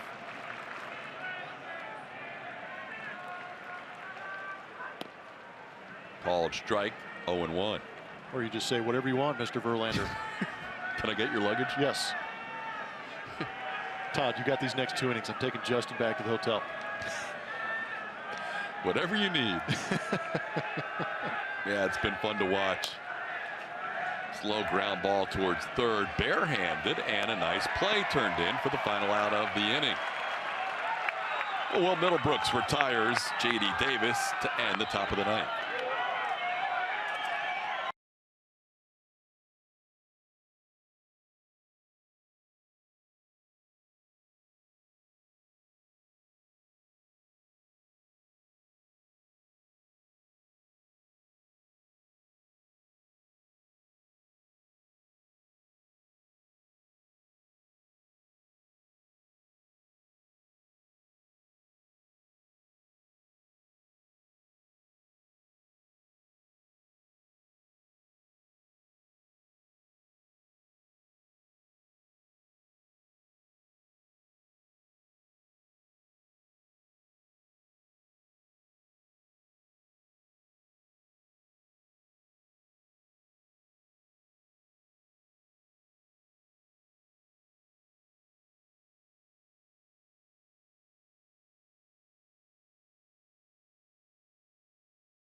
By Southwest. Yes to low fares with nothing to hide. That's transparency. By Jack in the Box. Come try the new really big chicken sandwich combo for just $3.99 for a limited time only. And by Toyota. Let's go places. Very comfortable evening tonight in more ways than one for the Astros as they lead 14-2 heading to the bottom half of the ninth inning. Francis Marquez with a 1-2-3 inning.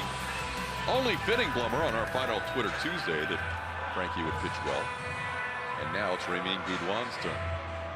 Yeah, you never know. Get hot down the stretch. Maybe you're the name they pull out and put on that playoff roster. But Frankie Tuesday has done a great job all year at 21 years old. Been very impressed with his stuff.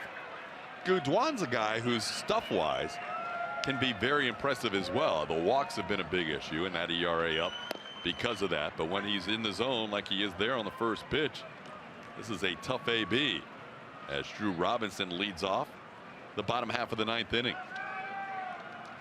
Yeah, I think Ramin is going to be one of the more interesting stories in spring training, just because I agree with you in the sense that his stuff is great. Mid-90s fastball, power slider, maybe mix in that third pitch, a changeup if he can. But it's just command and being able to set up pitchers and execute pitches. There is that slider with the downward tilt.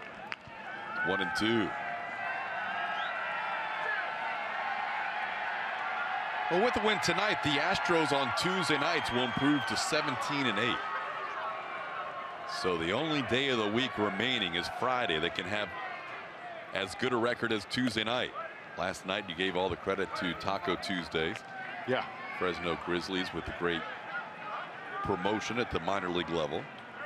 Friday night we gave credit to the big and bright Friday night. So 17-8 will be the final record on Tuesday.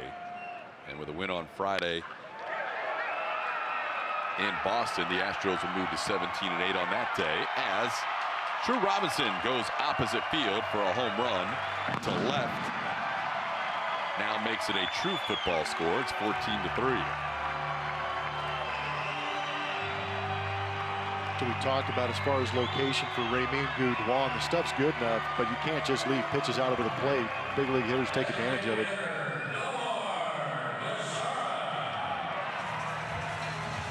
Well, big smile for Drew Robinson as he hits his 5th home run of the year. And Nomar Mazara looking for his first hit tonight.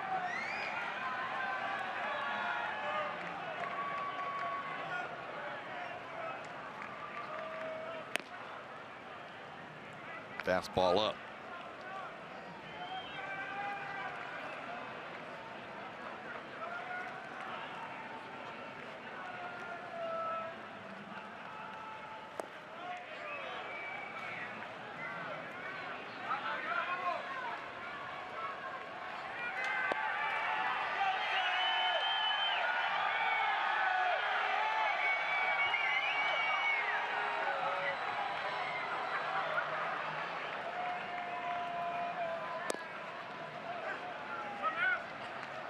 Two and one.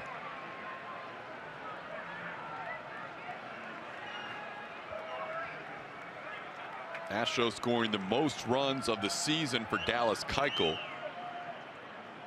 Keuchel about to improve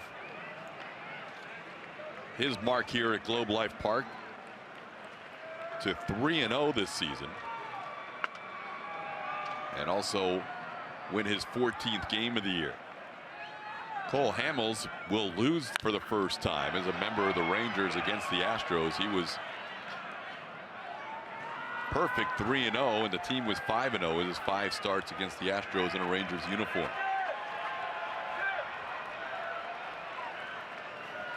In fact, the last time the Astros defeated Cole Hamels, you have to go back more than 6 years ago, September 13th of 2011. 3-2 pitches spiked for ball 4.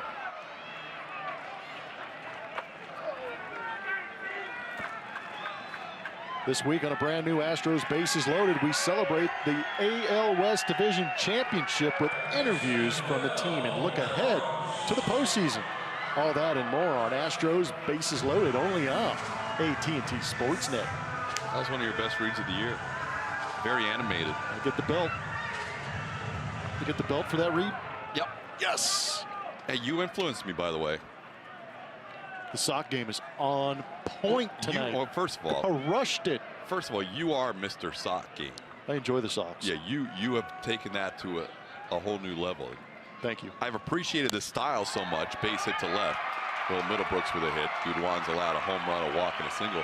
I appreciated the style so much that I had to go out and not match it, but at least get a little bit of flavor into my Sox. So. And you've done a spectacular job this evening. Thank you. Even got the Astro colors mixed in there, and the gray that matches the tie. I mean, those are road Astro Sox. Legit.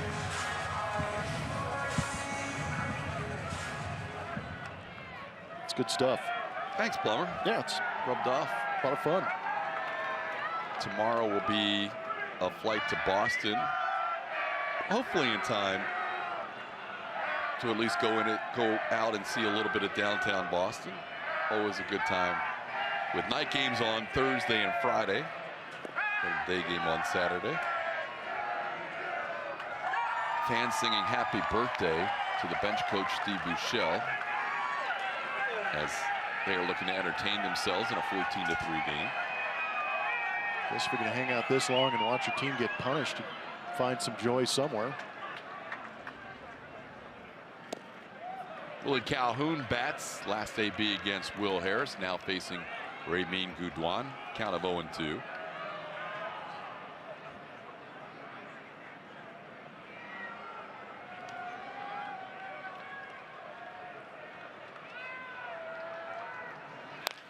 Ground ball towards second. Tyler White will just take the easy play to first. Kyle Moran's at first base in this game. The Astros infield is so versatile that last night Moran played third and J.D. Davis played first, and tonight they are flipped. J.D. at third and Kyle Moran at first. Maybe back in the second or third inning. I got a tweet. I can't remember who it is, but they sent a tweet that said J.D. Davis should be the last guy on the bench because he can come out of that pen and pitch too. Dual threat. We have seen him. Yeah, there's one thing going from corner spot to corner spot, but to be able to go out in the bullpen and throw a couple of shutout innings is a bonus.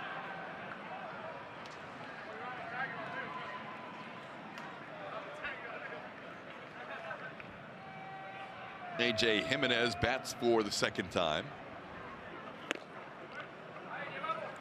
1-1 the count. Astros scoring 25 runs in the first two games of this series. Tomorrow an early game. We'll be with you beginning at 12:30 with our Astros pregame show. There's a ball rocketed but foul off the bat of Jimenez.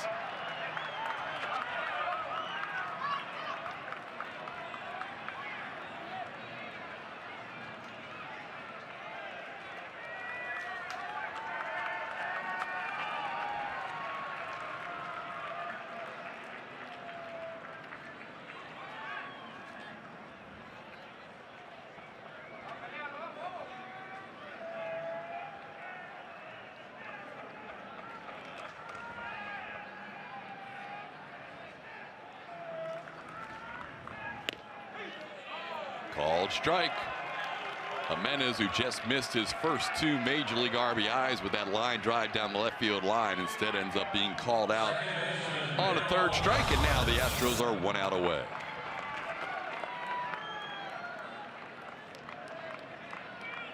Not the perfect pitch from Gudwan. Good enough. Phil Gosselin will get an AB. Astros on the edge of winning their 97th game of the year, and their 49th on the road.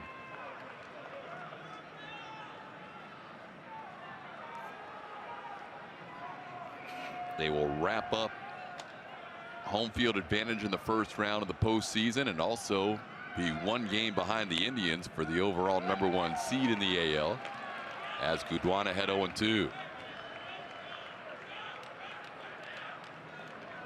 Big night for A.J. Hinch's offense. Carlos Correa, 3 hits, 3 RBIs. Cameron Maybin, 2 hits, 4 RBIs. Swing and a miss. Goodwin allows 1 in the 9th on the home run, but then strands 2nd and 3rd as he gets the final 3 batters of this game. So the Astros, with a 14-3 win, have won their 97th game, and they have clinched at least a 1 or a 2 seed in the AL playoffs. They will host the first round of the postseason. Time now for our player of the game, presented by Academy Sports and Outdoors. Couldn't pick one. Score 14 runs. It's going to be a lot of help, and that 5th inning helped out big time. 5 extra base hits in that inning, ties the team record for most extra base hits in one inning. Cameron Maybin